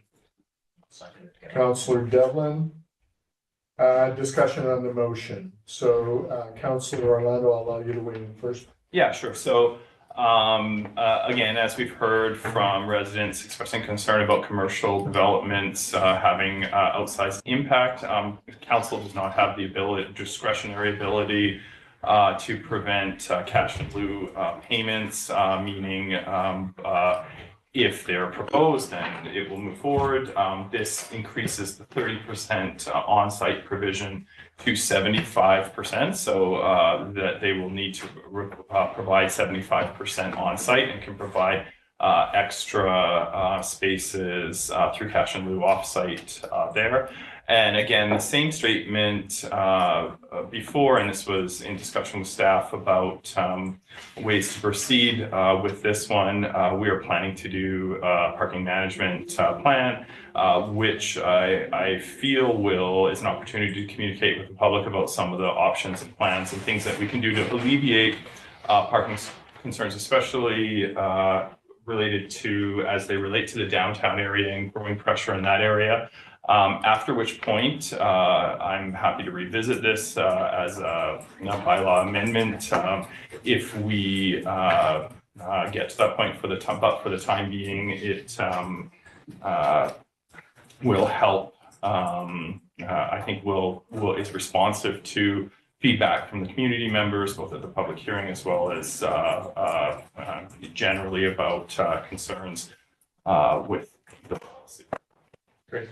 All right, so I'm going to ask the first question on Mr. Simon. So my concern about the other one was we are not axing cash in lieu. So those who want to start a different business in a building that doesn't have any parking can still pay cash in lieu, correct? Through your worship, yes, that's correct. Okay, and so what we're doing for those who can find the space on their property, they now have to make sure that 75% of their parking has to be covered on their space, right? Sure. Yeah, so if someone comes in with a new development, you need 10 parking spaces on your property. Through site planning and design, all we can fit is 7 or 8 parking spaces. Okay. If it's set at 75%, you could pay cash in lieu for your 2 parking spaces you can't accommodate on site, thereby still meeting the bylaw, not needing any variances and being on your merry way. Great, thank you for that clarification. Councillor Cherry? Yeah, I'm not in favor of the 75%. I've got a number of reasons. The goal and the intent of the zoning bylaw was to be less restrictive on future development. And this is, in my eyes, overly restrictive on parking requirements, which have been an ongoing issue for all commercial development in the downtown core and outside. This also doesn't take into account existing commercial space, which again is sitting at almost 100% lot coverage. You previously owned a business downtown, I'm sure you're well aware. This would mean that future redevelopment can't happen. And yeah, definitely. It can happen. If there's space. It can happen if, so clarify, so let's talk about my old business, right? If someone wants to put something different in that says, hey, we need parking, they can't provide parking on that lot. Can they pay cash in lieu even at 75% here? To your worship, so for the purposes of this regulation, take out the downtown area.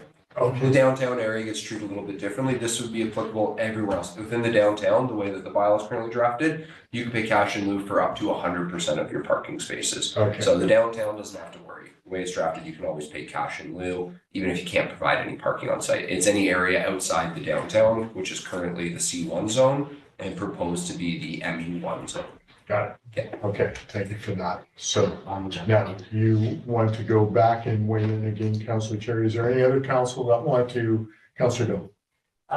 Yeah, I'm in support of this. I think it is. I do agree. It might be a little bit going the other way, but I would rather at this point go the other way and then scale back later if we have to.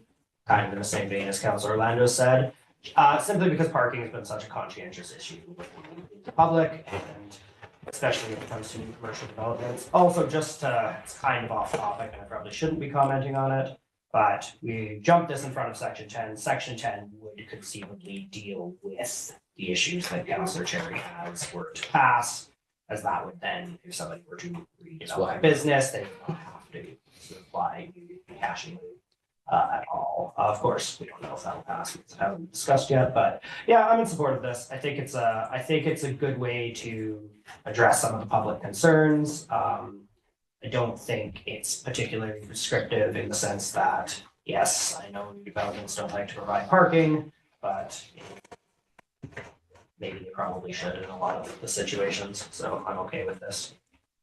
Okay, any other comments from council? Councillor Cherry? Yeah, so section 11.5 3A states a minimum of 30%. We're looking at amending that to 75% of off-street parking is provided for. And B, at least one electric vehicle charging station is provided for every 20 spaces required. Yeah, I think we're being overly restrictive here. I think 75 is quite high.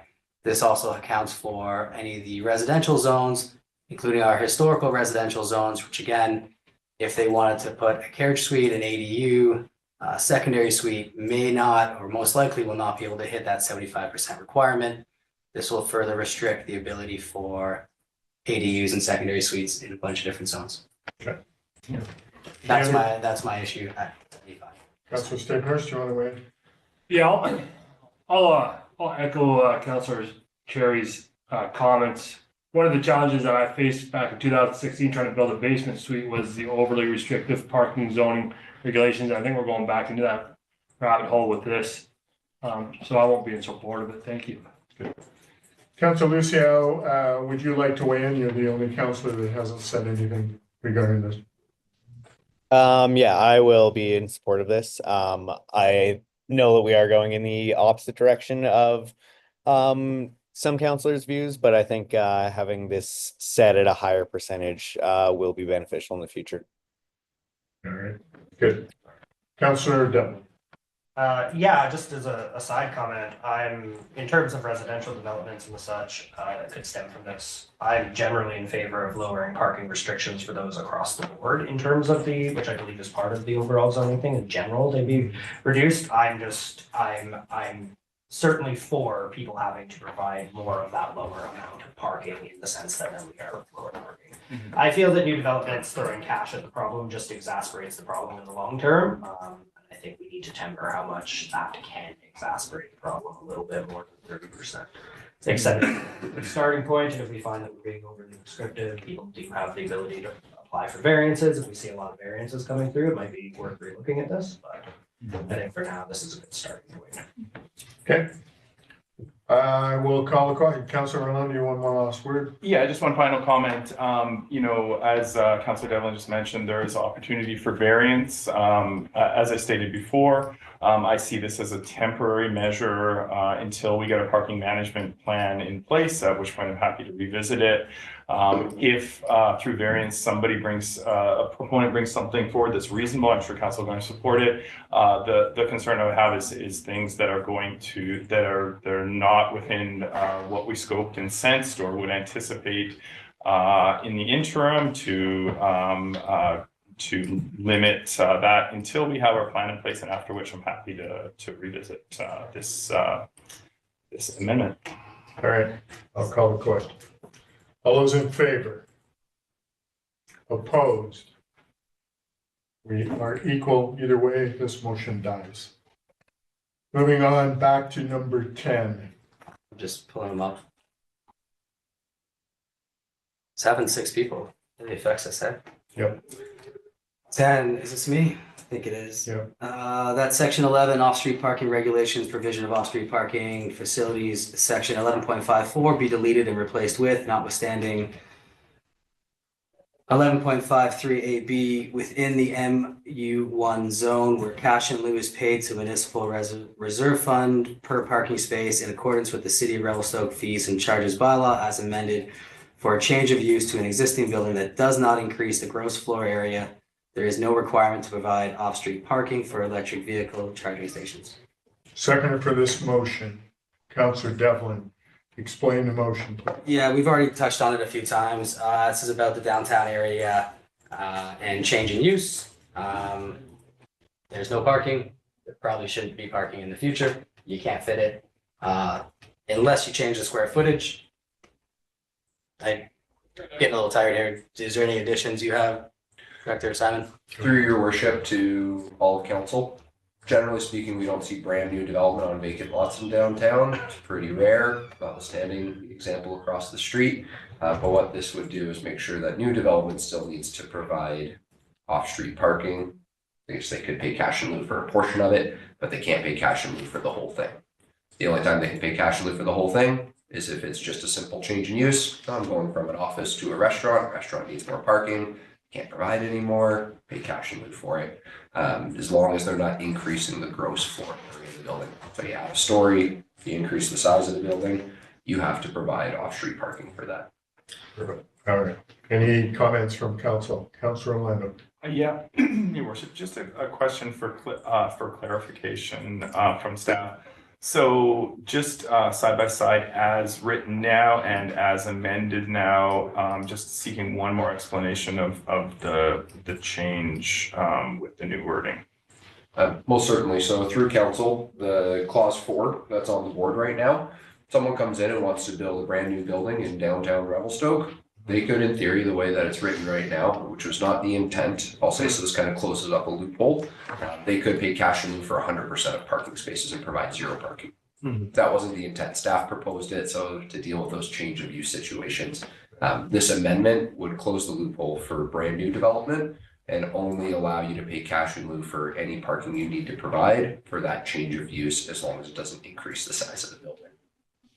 And again, only within the downtown zone. So someone comes in, it's an office, changing it to a restaurant. The office only needed 2 parking spaces. The restaurant now needs 6 parking spaces. Okay, pay your cash in lieu for those 4 spaces. You satisfy the bylaw. You don't need any variances. Away you go. Okay. All right. Further questions, comments? Councilor Orlando. Just seeking policy options on this one. I'm not concerned necessarily about the change, the cash in lieu requirement. But what I am a little bit concerned about is unintended consequences. So, for example, a development that has really significant parking needs and is quite high. I'm not sure actually within the bylaw which ones are actually the highest parking need, like a grocery store or something, a convenience store or something like that. I'm just seeking a bit more feedback on staff on unintended consequences of this change, or what your thoughts are. Through your worship to Councilor Orlando, the way the clause is currently drafted, I actually think that's where we're going to get some unintended consequences. Okay. Just because, again, in theory, it allows a new development to come in and provide no parking and just pay cash in lieu for the whole thing, which wasn't the intent of the regulation. So this definitely cleans it up to get more in line with what the intent is.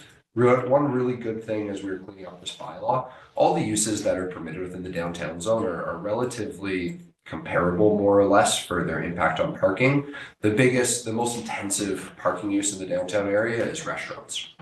Most uses are 1 parking space per 50 square meters of floor area, or 1 per 70. And restaurants, I believe, are down to 1 per 12 square meters. So we do have, when we cleaned up the bylaw, a lot of the uses downtown have comparable parking requirements, so we don't see this too frequently. But again, just giving another option for those downtown, and this does close the loophole for that new development to pay their way out of providing any parking. Good. Councilor Chair. Thanks, Marcellus. Yeah, it's a little bit against what I just did in the last one, but closing up the loopholes and making people provide parking, not exploit it and have zero. So I went through this entire zoning bylaw with a fine-tooth comb, looking for ways that could go awry and trying to fix a couple of them here. This is what I found. Any other comments on this motion? I'm sorry, Your Worship, if possible, I'm through the chair. I'm still seeking a bit of clarity for the second part of the paragraph in quotes. It references changing use. So if an existing building has 1 parking space required, it goes to a new use that needs 20 parking spaces. This is saying, I'm just sort of wondering why that's included in there. This is saying that there will be no additional parking space is required, or that can be entirely provided through cash in lieu, or is cash in lieu even required in that case? Through your worship, Councilor Orlando, totally reasonable comment, and I can appreciate it. It has to be read in conjunction because it's a notwithstanding section, so it's notwithstanding 3AB. It has to be read with that. So the way this is worded, minimum of 30% off-street parking is Okay. provided for. They work together in unison. So it still hits at a minimum of 30% on anything? For the MU1 zone, Everyone. just imagine that 30% is zero. They can pay cash in lieu for 100% of their parking requirements downtown if it's associated with a change of use, not for new development, just for a change of use. All right, I will call the question. All those in favor? Opposed? Motion's carried unanimously. All right, I think it's my last one. number 11. I move that zoning at 606 Victoria Road to medium density residential, sorry. I don't know. Change from, Okay, I had to find the brackets. Be changed from low density residential grand oriented dwelling zone, RLD1, to medium density residential zone, multi-unit apartment zone, RMD2, for a portion of the lands, and medium density residential multi-condominium zone, RMD3, for the remaining portion of the lands in consultation with the property owner to delineate the proposed boundaries. seconder for the motion, please. Councillor Stapeners, discussion on the motion. Yeah, we had an applicant come up in front of us at the public hearing and offer this. The current zoning is industrial. This is a portion of land on Victoria. The OCP has it at multifamily. The new zoning bylaw was taking it from industrial down to residential RLD1. And that was done so that the proponent could rezone the property, or be forced to rezone the property, and the community could try to achieve community amendments. The applicant who spoke at the public hearing stated that he would give a portion of the development as residential tenureship. I see that as a community benefit, on top of DCCs and potentially ACCs on his timing for development. I think there's no reason to slow this down. Also, we could challenge it with the amount of downzoning he's doing. In my opinion, if we don't leave it at medium at least, which is again what the OCP says. And so medium density will give us the apartment building type. Multiple apartment buildings with multiple condo buildings, one of them being an apartment building. Okay. And then some of that's going to be designated for rental only, is that correct? Whole building, The whole building. one of the entire buildings. Okay. And the plan was for more than one building to go on this property. Correct. Okay. But has the applicant submitted anything through the chair to Director Sarah? Through your worship, what we would require, should council pass this resolution, we would go back work with the applicant. We needed just a general site plan to delineate the boundaries. They'd have a split zone lot. Portion of it would be the MD2, another portion would be MD3. The MD2 would require them to only allow rental for whatever gets constructed there. When it gets constructed, can't say that. I haven't received any formal application. I know that the applicant has been working for some time now on site remediation, as it was a historically contaminated site. Was. And just in addition to that, actually, I'll just leave it for now. Okay. Come back. Any other comments from council? Councillor Lund. Your worship, just seeking clarity on the actual mapping part of it, since it is a split zone. The wording here is just general, that it is a split zone. What is the process for dividing that or into two different zones? How does that come forward at a later date to council? Go ahead, Mr. Sun. Through your worship, Councilor Orlando. So once we're through today, staff will take all the resolutions that received a affirmative vote from council and go make all of the necessary changes to the bylaw, hopefully in time for the April 8th meeting, so that council can consider second reading as amended. And at that time, you guys would be able to see this updated zoning map. So this property here, you might not be able to see my mouse, but a portion of it would then go to that goldish color and another portion to the orangey color. Okay, so it'll be on the map next time we have a look. Most certainly. Thank you very much. I appreciate it. Any other comments from council? Yeah, I can make one quick one. This is the only property I proposed pre-zone. It's the only one I saw as a community benefit and not a personal benefit for any of the owners. So. Good. All right, thanks for that comment. I will call a question. All those in favor? Opposed? Motion's carried unanimously. Thank you. Moving on to item 13. Whose motion is this? Councillor Orlando, is this yours? Sure, yes, your worship, I move that section 11 provision of off-street parking facilities be amended as follows. Delete section 11.231C, which allows for shared parking between tourist accommodation and restaurant dine-in use. Okay. Seconder for the motion, please. Councillor Devlin.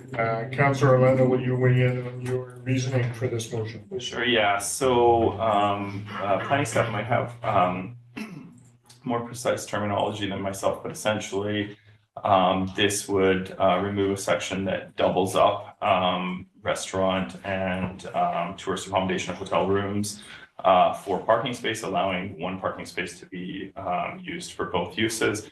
Again, this is in response to community members' concerns about excessive off-street parking that they are expressing concern about. And again, same as before, just want to pre-express my willingness to explore changes to this once we get through a parking management plan. But in the interim, I think it would be responsive to what many community members have asked us to solve or address the concerns that they've expressed. All right, so Mr. Simon, I have a question. Where we have a hotel and a restaurant on the same lot sharing parking facilities currently, not where the restaurant's not within the hotel, but it's across the parking lot, so they're sharing that parking lot. Is that going to take this away, or is there going to be a problem with that? Through your worship, it wouldn't impact existing development, so Okay. existing development would be deemed legal non-conforming. Okay, good. That was my concern. That's just because we have some hotels on the highway that have a shared parking lot and a restaurant, and I'm just concerned that, and maybe those lots that are, or those spots that are right in front of those restaurants are for those restaurants, and I'm just calling it a shared lot because it's all one flat area.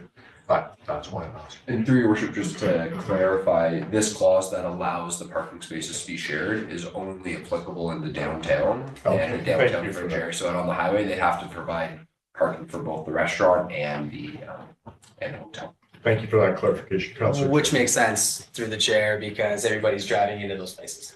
You don't have the option to walk up, which is why this is proposed to be removed from the current zones. I'm not in favor of this. Again, I find it restrictive for commercial, any addition of commercial in the downtown and downtown areas. I don't remember any feedback over the last 2 years presented to staff or presented to council that requested this. Can you, sorry, through the chair, do you have any, sorry, Mr. Simon, do you know of any that was brought in? Through your Councilor Jerry, I do believe that the minutes would reflect individuals in the public hearing expressing concerns about parking in the downtown surrounding area. And I know that this was, I think even if it wasn't referenced specifically, not to speak for them, but there were applications that did trigger a concern with this clause. And I believe there was some written correspondence as well that proposed amendments to some of the zones that would eliminate this clause as part of the public hearing process, though, which would have been February 20th. In my opinion, those ones that we're talking about there were just about one specific development, not development as a whole or for either zones, MU1 or MU2. I don't think we should overly look at negative comments for one specific development as something to be reflective under the entire zones, in my opinion. Okay, thanks for your comment. Councilor Stephen, do you want to say something? Yes, thank you. I have some reservations about what's being proposed. I think Councilor Cherry summarized it quite well. one of my concerns too is that, you know, the capacity that we're going to be placing on staff in regards to, we have the zoning bylaw changes. We have the parking management plan that should be coming hopefully within the next. Through your worship, end of 2025, beginning of 2026. I'm looking over to Mr. Black, who's leading the project. So within 1 to 2 years.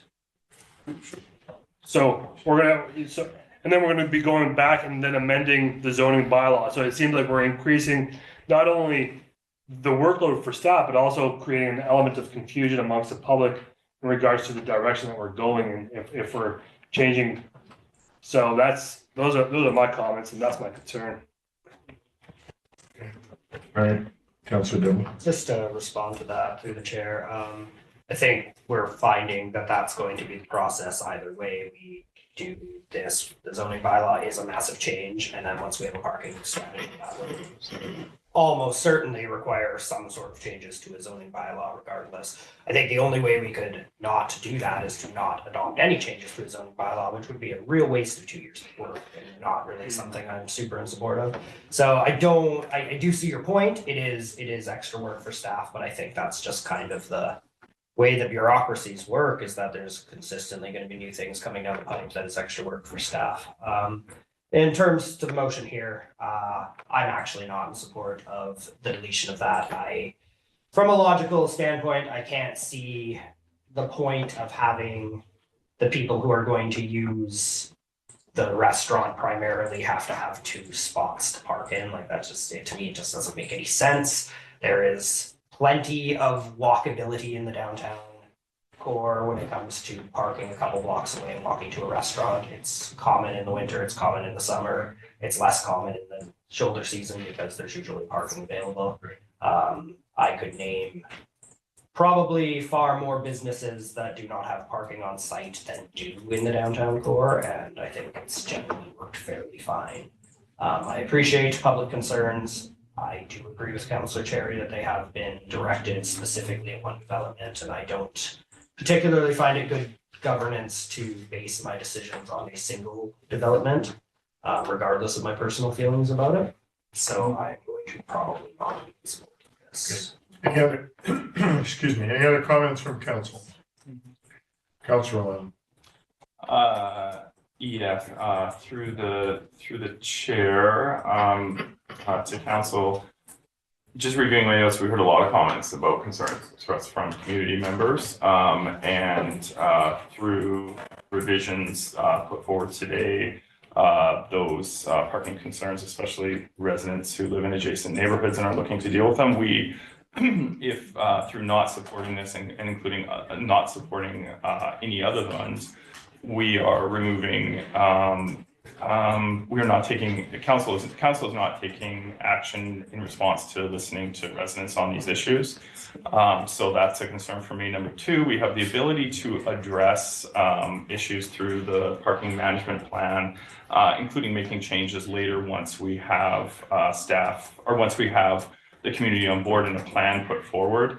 And I would just really point out to, other mountain town communities like ours who are experiencing more summer traffic, highway visitor traffic.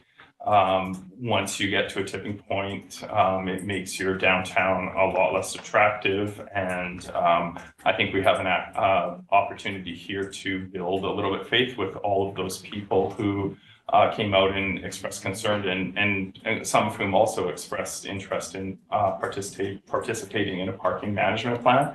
I think by not adopting this or other ones, we missed that chance, and we also fetter our ability to make changes when we get to the parking management plan. So I would encourage council members to realize that this is an opportunity to address those concerns. And I also point out that after this is the last one, 13, there also is opportunities for other council members to suggest other solutions that they would think would address those concerns expressed by multiple members of the public who came and gave submissions during the public hearing. All right, any other comments from council? Seeing none, I will call the question. All those in favor? Again, in favor? Opposed? Note that Council Lucille, Council Orlando was in favor, balance of council is opposed. This motion is not carried. I'm going to move on to housing agreements. Housing agreement bylaw 2410, Stoke Living Project. Mr. Simon, do you have an overview on this before I ask for a motion to be put on the table? Through your worship, council had provided direction to staff. I want to say it was May 2024 after a report was presented to you guys based on a councilor's notice of motion in March.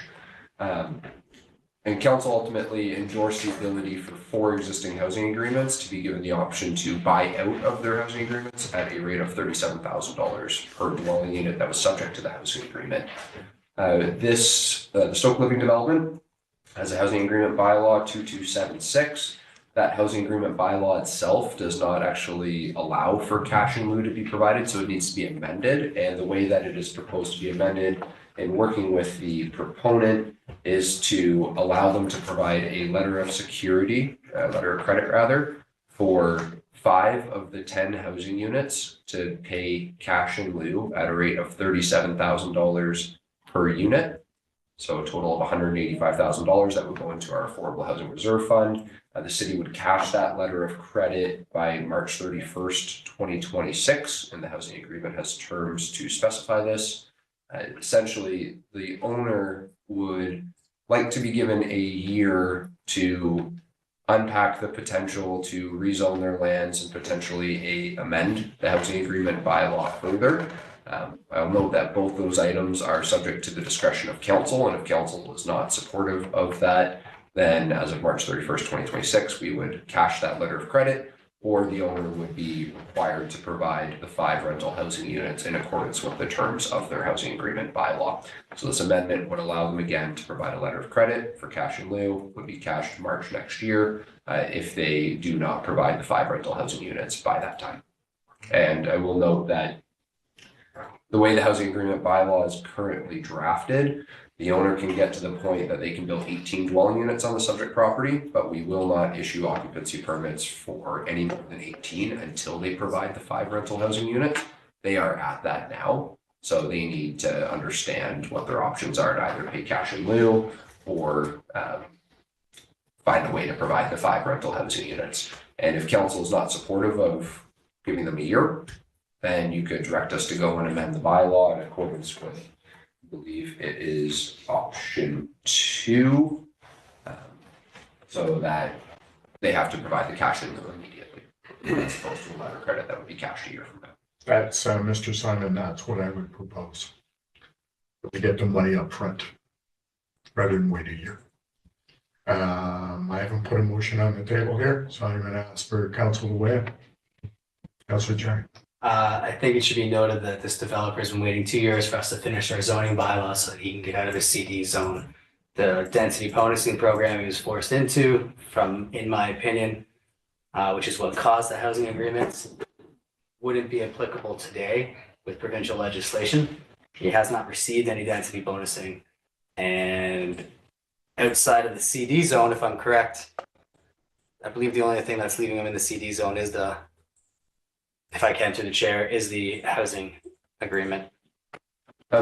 Through your worship, Councillor Cherry, there's a development agreement that stipulated sanitary extensions as well as sidewalk extensions along Hay Road for the development. And it also stipulates, which those are complete, it also stipulates requirements for constructing a sports court on park that will be dedicated to the city with future phases, and the requirement for the owner to do 4 years worth of maintenance on another pocket park that will be dedicated to the city that's located within the development.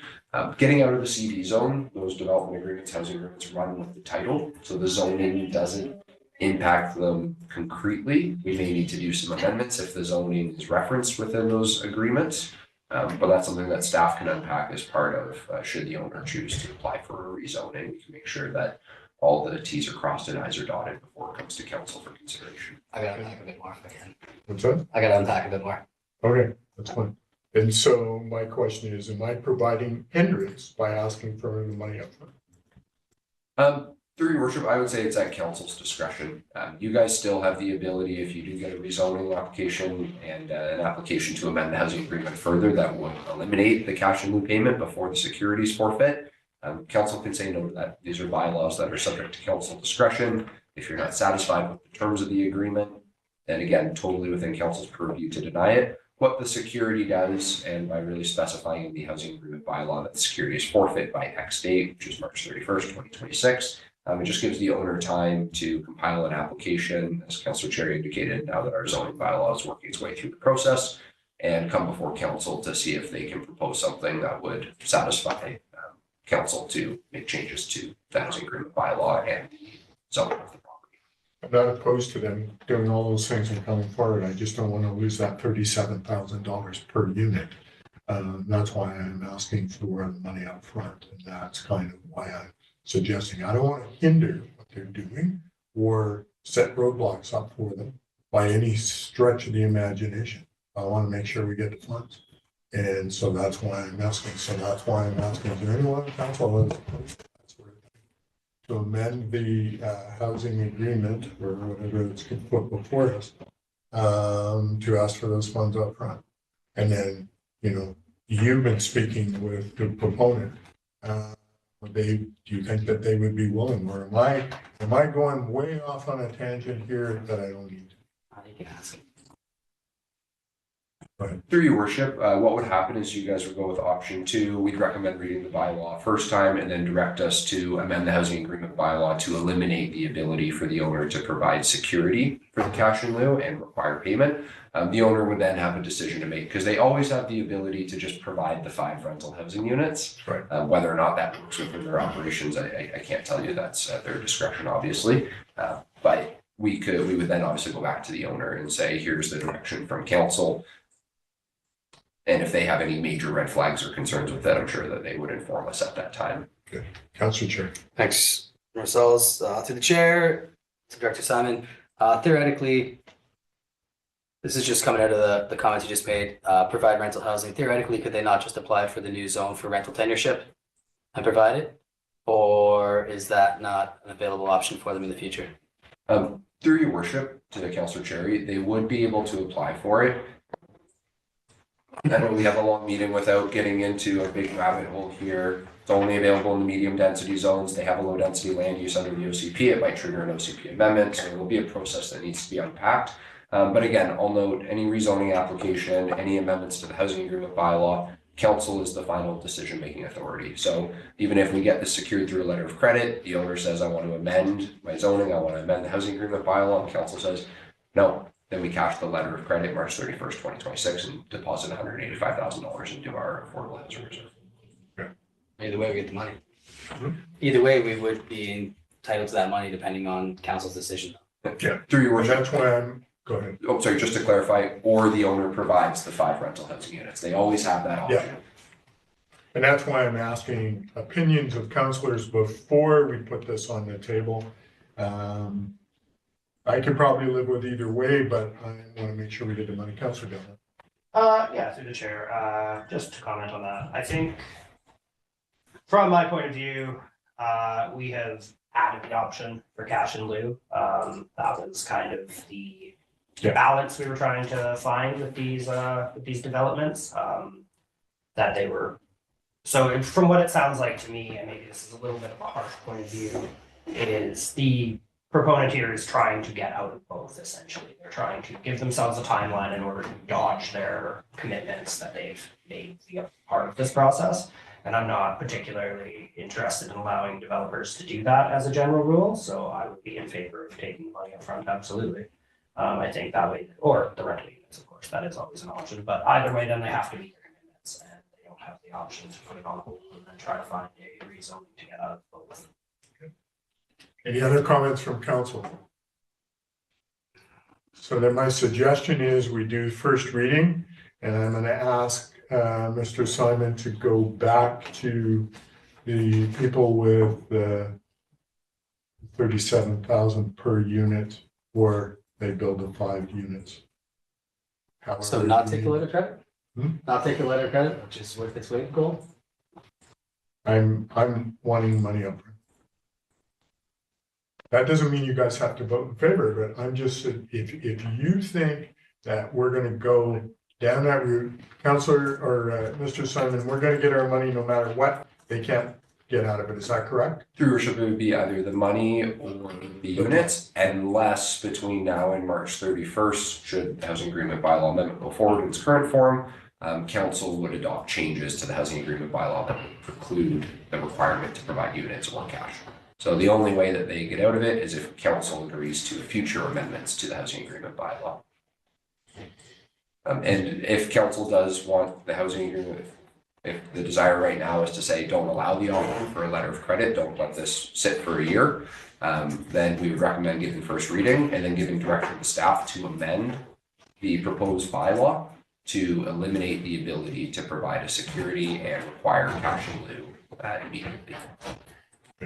Councilor Chair. I'd like to make a suggestion, as we just did a deep dive through the zoning bylaw and talked about 3-bedroom and larger units. I just want to make sure everybody realizes that these are majority 3-bedroom and larger units that are being proposed. I personally don't have an issue with letter of credit. If we make that adjustment, the developer still has a requirement to pay by X date. We can catch that letter of credit, or we get the units of housing as per the housing agreement, or they pay cash. So I don't see the need to take money from a developer before he's built something. Okay, that's why I'm asking. Our Yeah. opinions are on the table.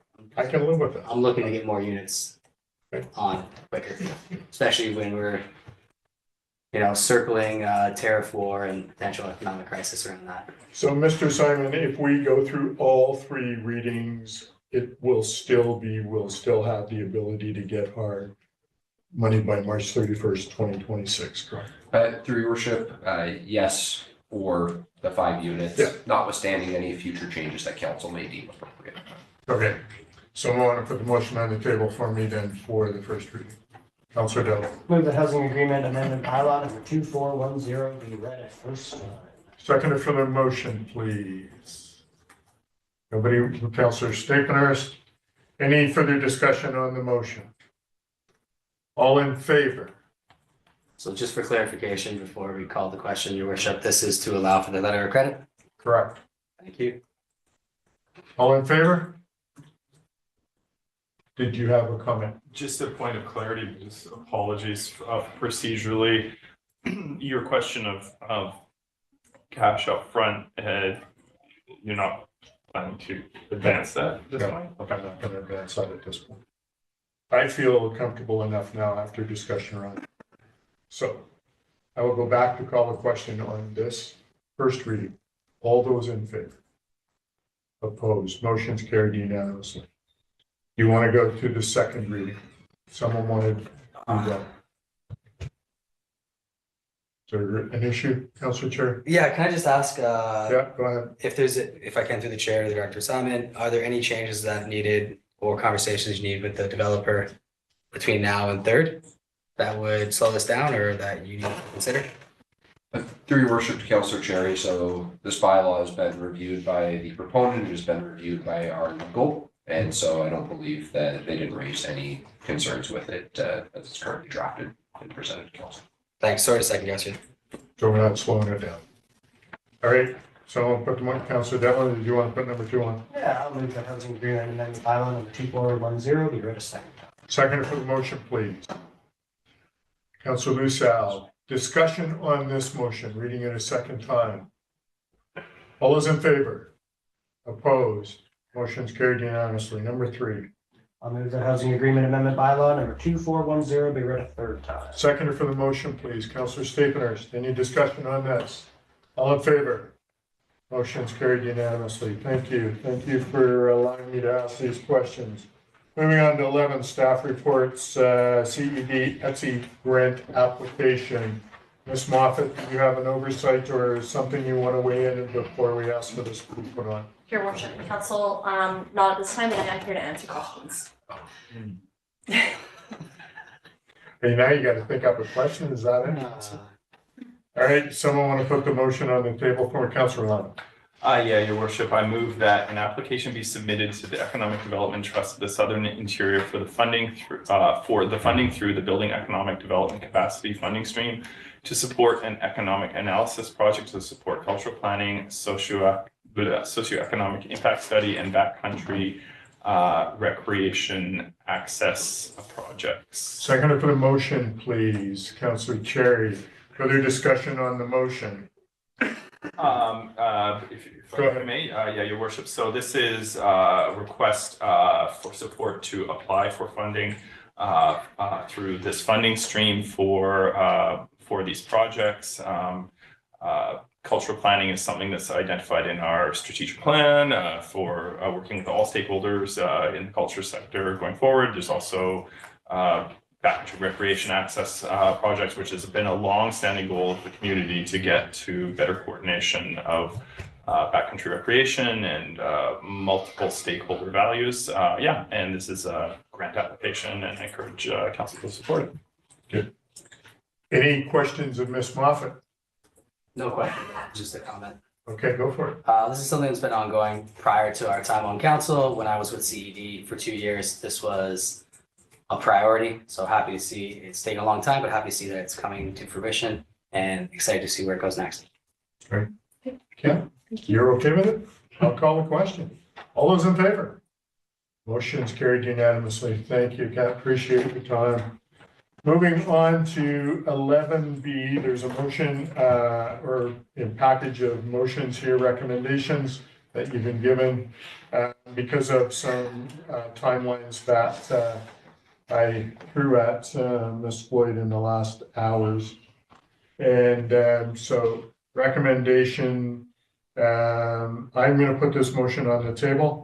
That the schedule of Finance Standing Committee of Council for the remainder of 2025 be amended from 3 p.m. commencement time to 2 p.m. on the same dates as approved by Council at December 10th, 2024 regular Council meeting, and that the schedule of Governance Standing Committee of Council be extended monthly through the end of 2025, excluding August and December, and that the schedule of Public Infrastructure Standing Committee of Council for the remainder of 2025 be amended to occur on every second month, starting in March 2025 at 12 p.m.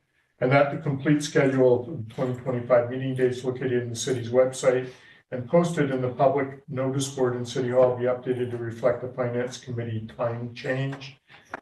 All right, do I have a second? Sorry, your worship, can you change that to reflect the standing committee changes? Okay, the Standing Committee, yes.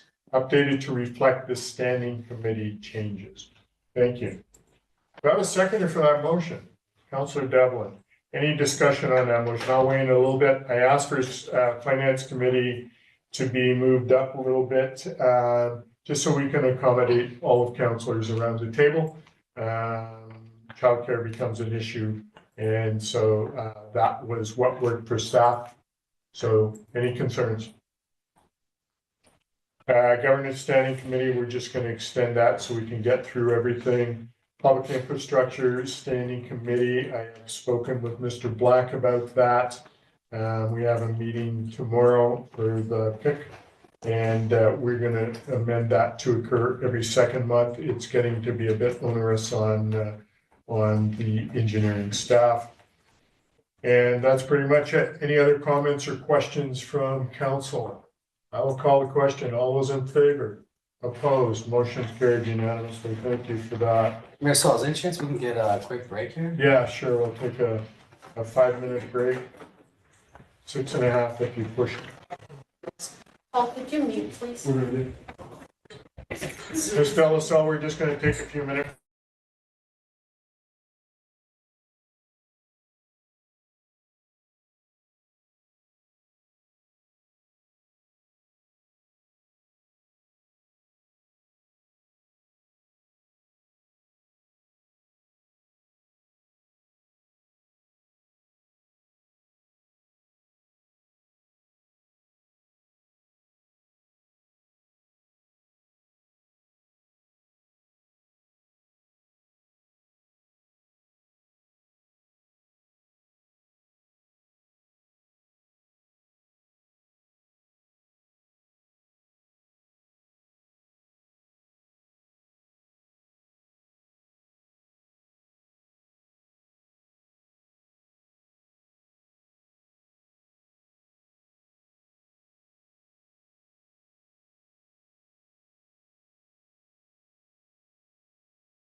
Okay. You know what I wonder though, Paul, is like, are people changing their thoughts with the current changing Yes. of like national and global economic conditions, or are we still stuck in like 2019? Dan brings up quite an issue with that. Right? I don't think that you're wrong. Yeah, tourism is bad. Excuse me, Mayor Souls, can you please mute Chambers? You're still live streaming. Sorry.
Yes, please.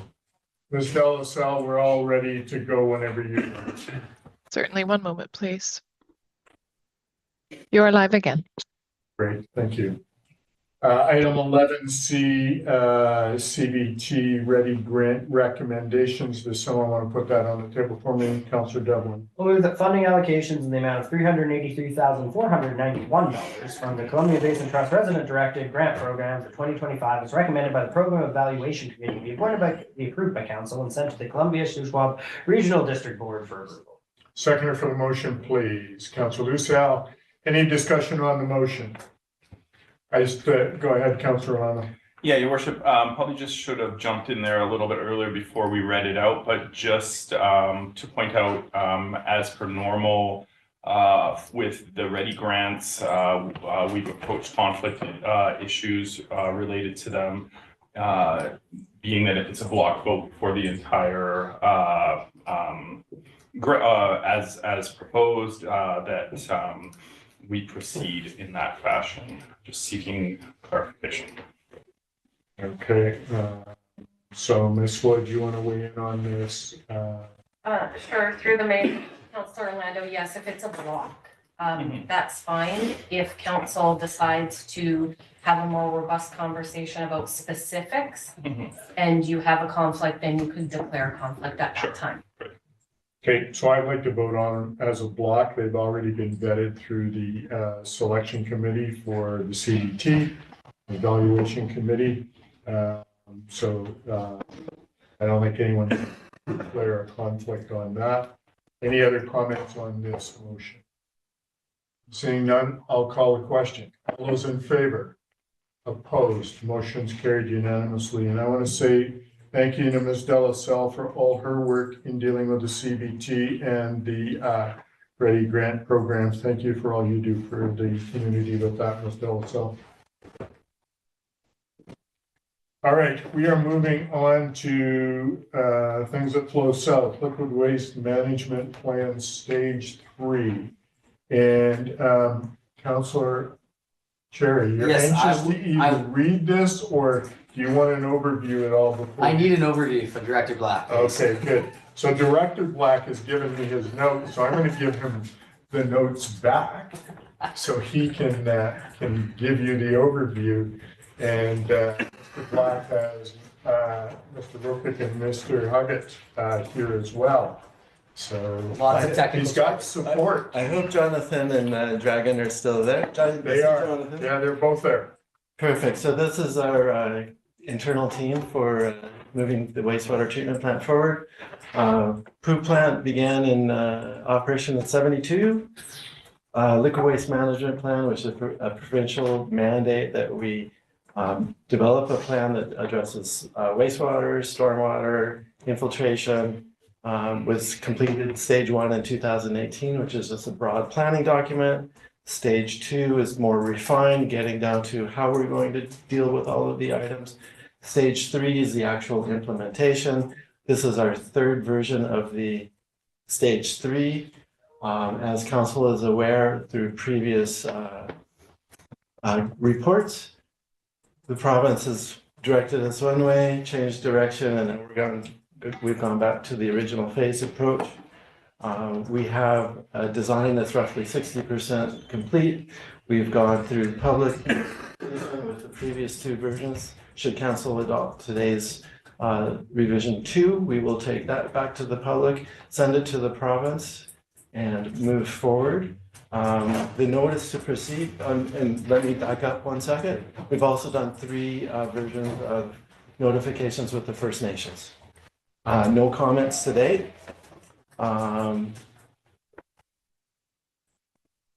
We've got drawings at 60%. We're ready to move towards construction. We've also completed 2 environmental impact studies for the plant itself and the diffusers in the river. And so instead of having a bank side effluent, it'll actually be in the river. So there will not be effluent coming into the bank on the side of the river. And that's it. Should council agree to move forward with the provision or adoption of the phase revision 2, then we're in a position to actually move forward with the upgrades. Great. Follow up, Councilor Cherry. Any more you need to know? Yeah, just a question about cost escalation. How can we speed up this process and have it done as soon as possible? Should council move forward with the second item in this report, that provides notification to our contractor engineer team to start procuring their bonding, insurance, WorkSafe, all of those items, such that in the near future, we will be coming back to council to award the work. The budgets, COVID, the direction changes have all resulted in cost escalation from 15 to 23. Director Moore has found some opportunities in our existing funding to make this work, and that is the last item in our in this report, which is to reauthorize the borrowing bylaw, which was done in 2002, I believe. It's now expired because it was a revision to an original borrowing bylaw. So we will then go back out for a new borrowing bylaw and move forward. Great. The value of the borrowing bylaw will remain the same at 7 million, as was previously approved. So we're not changing any of those items. Thank you for confirming that, Mr. Blunt. Appreciate that. All right. Councilor Terry, you want to put this motion on the table? Sure, I move that liquid waste management plan stage 3 revision 2 prepared by McElhaney dated March 10th, 2025 be adopted. Seconder for the motion, please. Councilor Cherry, Councilor Devlin, sorry. Any discussion on the motion? I didn't mean to swear, just. Yeah, that's plenty words, to be honest. It's not many more downgrades. All in favor? Motion is carried unanimously. Thank you. Item number 2. I move that the issuance of a notice of award to Chandros MPE be approved. Second for the motion, Councilor Stapenhurst. Any further discussion on this motion? All in favor? Motion is carried unanimous. Moving on to 3. Move that the process to commence repealing wastewater treatment facility phase 1 upgrade project loan authorization amendment bylaw 2240 and installation of new loan authorization bylaw for wastewater treatment facility phase 1 upgrades in the amount of $7 million with the maximum term of 25 years be supported. Second for the motion, Councilor Lucelle. Any further discussion on this motion? Councilor Orlando. Yeah, Your Worship, I think it's just important. I know we got a big agenda today, so we're rushing through everything, but yeah, this is a really major project, major item for this for the city, and I just want to thank staff for all the work that they've put in getting it to this stage. It's really exciting to see, and yeah, I'm really excited to be moving forward with this project, a long-standing goal of the community. Yeah, thank you for that. This is definitely a good news story. Mr. Black, Mr. Huggett, Mr. Roach, I thank you so much for your work on this. I know the air in my office was a little colored at times as I got notification from the provincial government of changes, and it's a good thing they couldn't hear me. However, we're moving forward and I'm excited. This is a really beneficial thing. So I'm going to call a question, or did I call a question? No. I'm going to call a question. You need. I just have one quick question. Okay. Now that all this is about to be completed, through the chair, Director Black, what do we have for a timeline? The timeline is we're looking at a 3-year construction cycle for this, with the river works occurring in the 3rd year. I have a report in draft form that will come to council likely at the first meeting in April to award the project, and the contractor would then mobilize to be here sometime at late April, early May, and begin construction. And for the news that's in the background here, how many more smelly years do we have to look forward to, do you think? You know, that's a real technical question. I would assume we're probably looking at 2 to 3 years before we're addressing that. We're moving to a semi-mechanical plant instead of lagoons, which will allow us to accommodate growth for the next 20 years. And we've designed the facility with enough space to expand it in the same location in the future. Oh, amazing. Okay, I'm going to call a question on the motion. All those in favor? Opposed? Motion's carried unanimously. Thank you again, gentlemen. I appreciate your hard work on this. Moving on to item 11E, development permit 2024-022 RMR Nickel Road. Mr. Simon or Ms. Hartling, which one is this belong to? Which one of you? Your Worship, Ms. Kovacs here. Oh, Miss Kovacs, damn, Mrs. Kovacs. My apologies. I should have clued in. I thought your husband come dragging your computer in there. No worries, still, Kovacs, but Hartland's still a legal name. This application is mine, so I can give any comments or questions that council may have. So what you have before you is a form and character development permit. It's within the Revelstoke Mountain Resort Development Permit area. So the proposal is, it's off of 1775 Nickel Road across from the Mackenzie Village development. It's for 16 units, which are ground-oriented row houses. And the applicant has called this the Benchlands Residences. This is in front of a file that council reviewed for subdivision for single-family lots within this development, which is was the upper Benchlands area. You can see in the subject map, the subject lands where they're located. So this is specifically for a multifamily development within that subdivision. And so the applicant has proposed 4 row house buildings with 16 units. Also, any questions on the character or the site planning? The applicant has also proposed a trail with the subdivision along the common road. And substantial screening and landscaping around Nickel Road. And the road will connect to the multi-use path along Nickel. Great, thank you. Someone want to start putting this motion on the table for me, please? Councillor Devlin? Okay, I will move the development permit to DP 2024-022 be issued for the form and character of a 16-unit ground-oriented multifamily row house development at 1775 Nickel Road. Okay. Seconder for the motion, please. Councillor Orlando. Any further discussion on this motion? Councillor Cherry. Thanks, Marcel. Just through the chair to Ms. Kovacs. Mrs. Kovacs. I was under the misinformation, guys, that was a driveway to an existing home that's up there. Is that incorrect? There is an existing access to the neighboring lot that does not have legal. Oh, okay. And they do have legal access on it. So Perfect. it would be removing that. All right, it's not there. That was my only question. All right, any other comments, Councillor Stiffners? Yes, thank you. Through the chair, as previously commented, my only concern with this development, while I'm generally in support of it, is the impact that this is going to have on the flow of traffic going down Nickel Road, especially on powder days and other busy seasonal days. So thank you. So a question to you, Councillor, why do you feel it's going to hinder traffic flow? Well, so my current, if I'm understanding this correctly, there's currently an access road that intersects Nickel Road right there. Is that correct? Is that how the townhomes are going to access it via that the road that's cutting through this lot right now?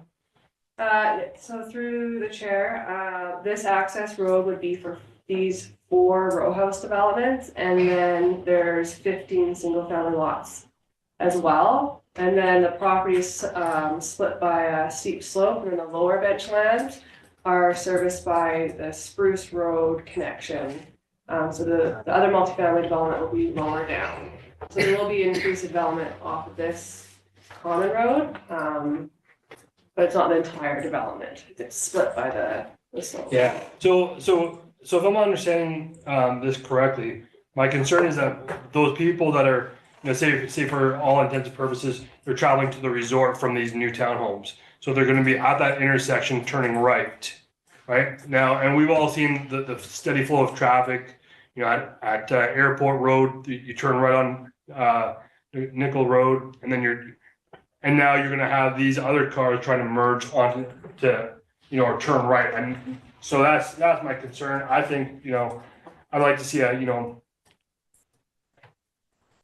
think it'll be a short time coming before we're seeing a need for some kind of a traffic control of some sort. Whether it's a 4-way stop at that. Mr. Black, you want to weigh in? So your worship and council, the connection does go onto Airport and Nickel. And I believe that once you see, and the residents in that neighborhood, and again, this is the lower bench area, once they see that it's very difficult to enter onto Nickel, they will go onto Airport and go to the 4-way intersection at Nickel and Airport and then turn right. And in the long term, council may or may not remember 3 or 4 years ago, we did a South Revelstoke transportation study, which identified 3 roundabouts at the south end of town, 2 of which have been constructed now, and the last one would be at the Airport Nickel intersection. And so that will be the traffic control device at that location. Okay, thank you. All right, any other comments? Just if I can get some clarification, my understanding is that these townhomes are going to be on the upper bench portion, Yes. not the lower bench, so they're not actually connecting to that road that was mentioned. That's going to be a start of a new road. Will this then go down the bank? No. So it'll just be at the top? Correct. Okay. I think that mitigates some of your concerns then, because it's actually higher up. That's what I was asking. All right, I'm going to call a question on number 1. All those in favor? Opposed? Motion's carried. Thank you. Moving on to number 2. So register covenant on title of the parent parcel within Area 1 specifying the amount of density that has been transferred out of Area 1 to Area 4 in accordance with Section 11A.8.4.1B of zoning bylaw number 2299 prior to issuance of a building permit. Seconder for the motion, please. Councillor Stapleton. Any further discussion on this motion? Saying none, all those in favor? Opposed? Motion's carried. Item number 3. I move that the owner provide security for the due and proper completion of landscaping in the amount of 125% of the estimate identified in the cost estimate to the city of Revelstoke in the form of cash or unconditional, irrevocable, auto-renewing letter of credit issued by a Canadian chartered bank or credit union prior to issuance of a building permit. Seconder for the motion, please.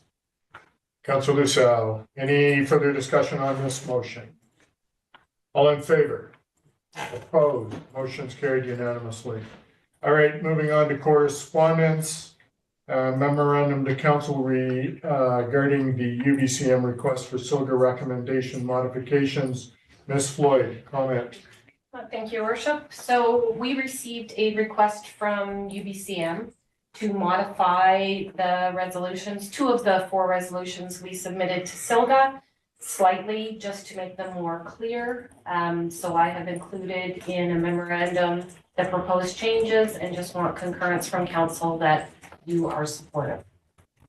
Any comments from council regarding that, those resolutions?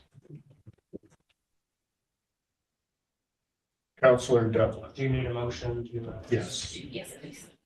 Then I will move that the information in the memorandum to council re UBCM request for SILGA recommendations be accepted as. Second for the motion, please, Councillor Stapehurst. Any further discussion on that? Seeing none, all those in favor? Motion's carried. Thank you.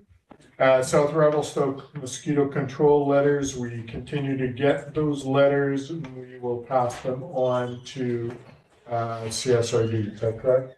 Yes, I believe all of these ones were CC'd to the CSRD as well. Any other comments? Nope. I think we should comment that we're now getting user groups in the area writing it as well with direction of their board, not just residents. Yeah. It rather stinks. Yeah. All right. Moving on to communications, tourism initiatives committee. Councillor Orlando, do you have comments on the minutes? Yeah, just given the long agenda today, real quick. Yeah, Tourism Initiatives Committee, the date on this is from February, so it's a little bit dated. We engaged in a process of resort development strategy planning. It's an ongoing process, and it was one of several meetings of this ongoing process for the updating the strategy. Any other comments from council? Seeing none, I'll move on to Social Development Committee meeting minutes. Councilor Lucelle. Not much from this. I've taken over as chair of the Social Development Committee, and we had an update from our emergency weather shelter regarding the cold snap and what we saw for people that were turned away from the shelter. All right, any other comments from council? Seeing none, I will move on to Public Infrastructure Committee minutes. I sat in as chair on that date.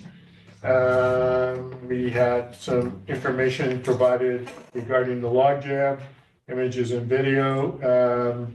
Not much to say on that unless Mr. Black wants to add something. And then we had Mr. Short from Joel Short Consulting give us an update on DCC project, and some of that stuff has gone on to Finance Committee.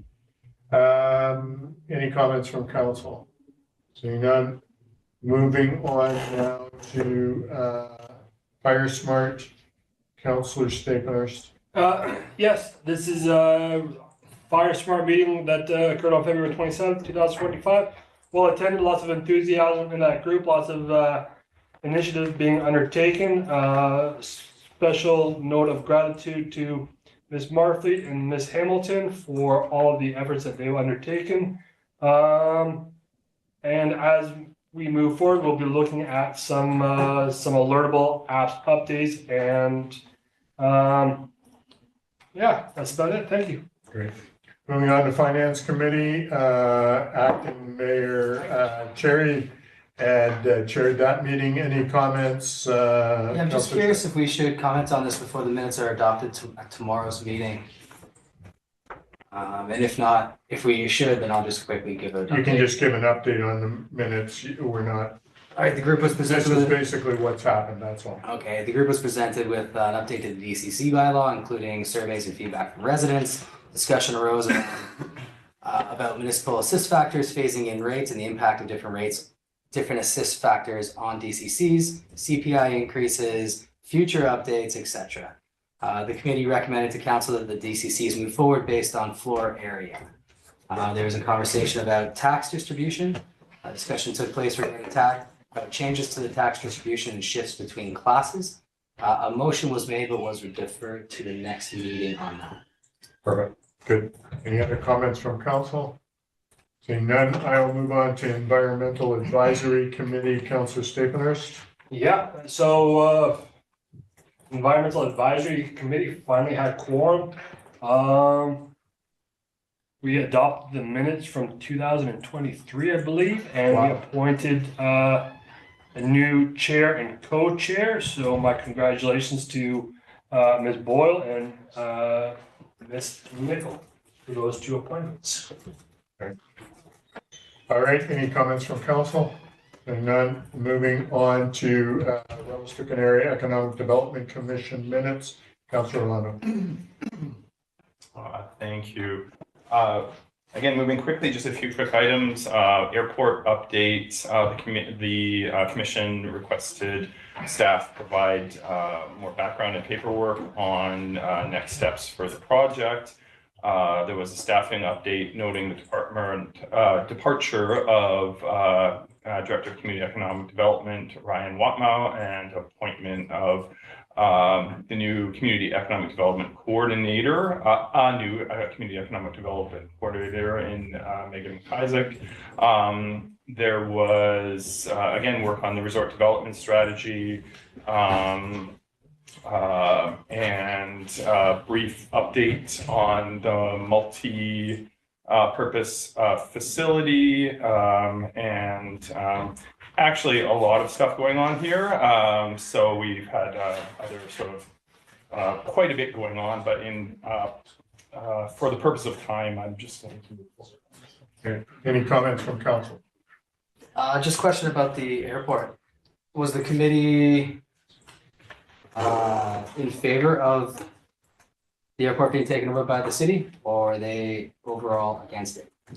In summary, the committee didn't have enough information to move forward and requested that staff put it in writing. The step that they are at, they put that in writing for consideration of the commission.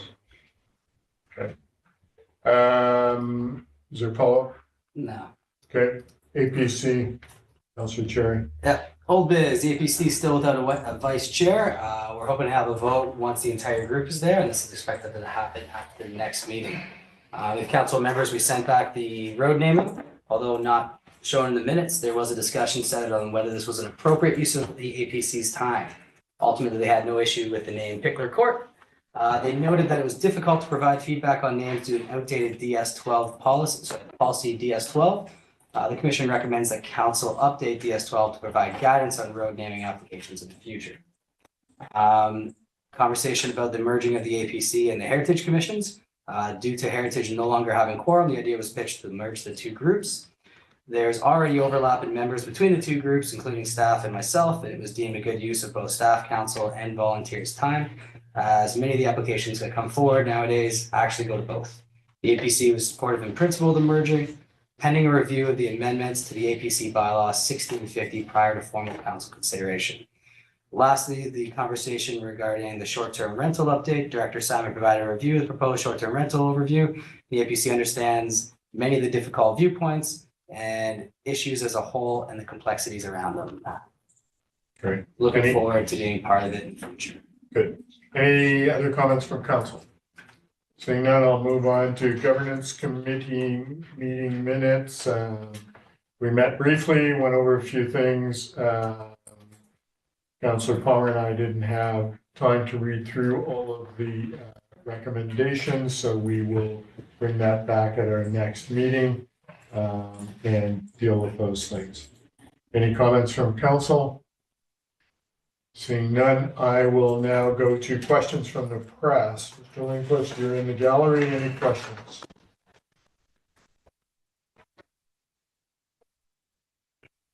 Sorry, this is my understanding to the chair, the Heritage Commission, if that was the one I understood correctly, when was the last time they had quorum? When was the last time they gathered?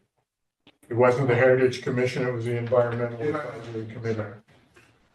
One second, let me see if I can get that answer for him. It was 2000, what is that, May 25th, 2023? That's when we did, that's the minutes that we adopted at the last environmental advisory meeting. Okay, thank you. Now, sometimes, Mr. Lindquist, we're not able to get quorum, but other times, if nothing has been sent to the Environmental Advisory Committee, they won't meet. Okay, Understood. thank you. Any other questions? That's all. All right, Ms. Delaselle, do we have any questions online? We do not, your worship. All right, I'd like to move in camera pursuant to section 90.1A and K of the Community Charter. Somebody want to make that motion for me? Councillor Devlin, Councillor Stapenhurst, all in favor? Motion's carried. Thank you. You guys okay to move right into in camera? Okay, we'll just be a couple minutes and then we'll go in camera. So Mr. Delaselle, at the end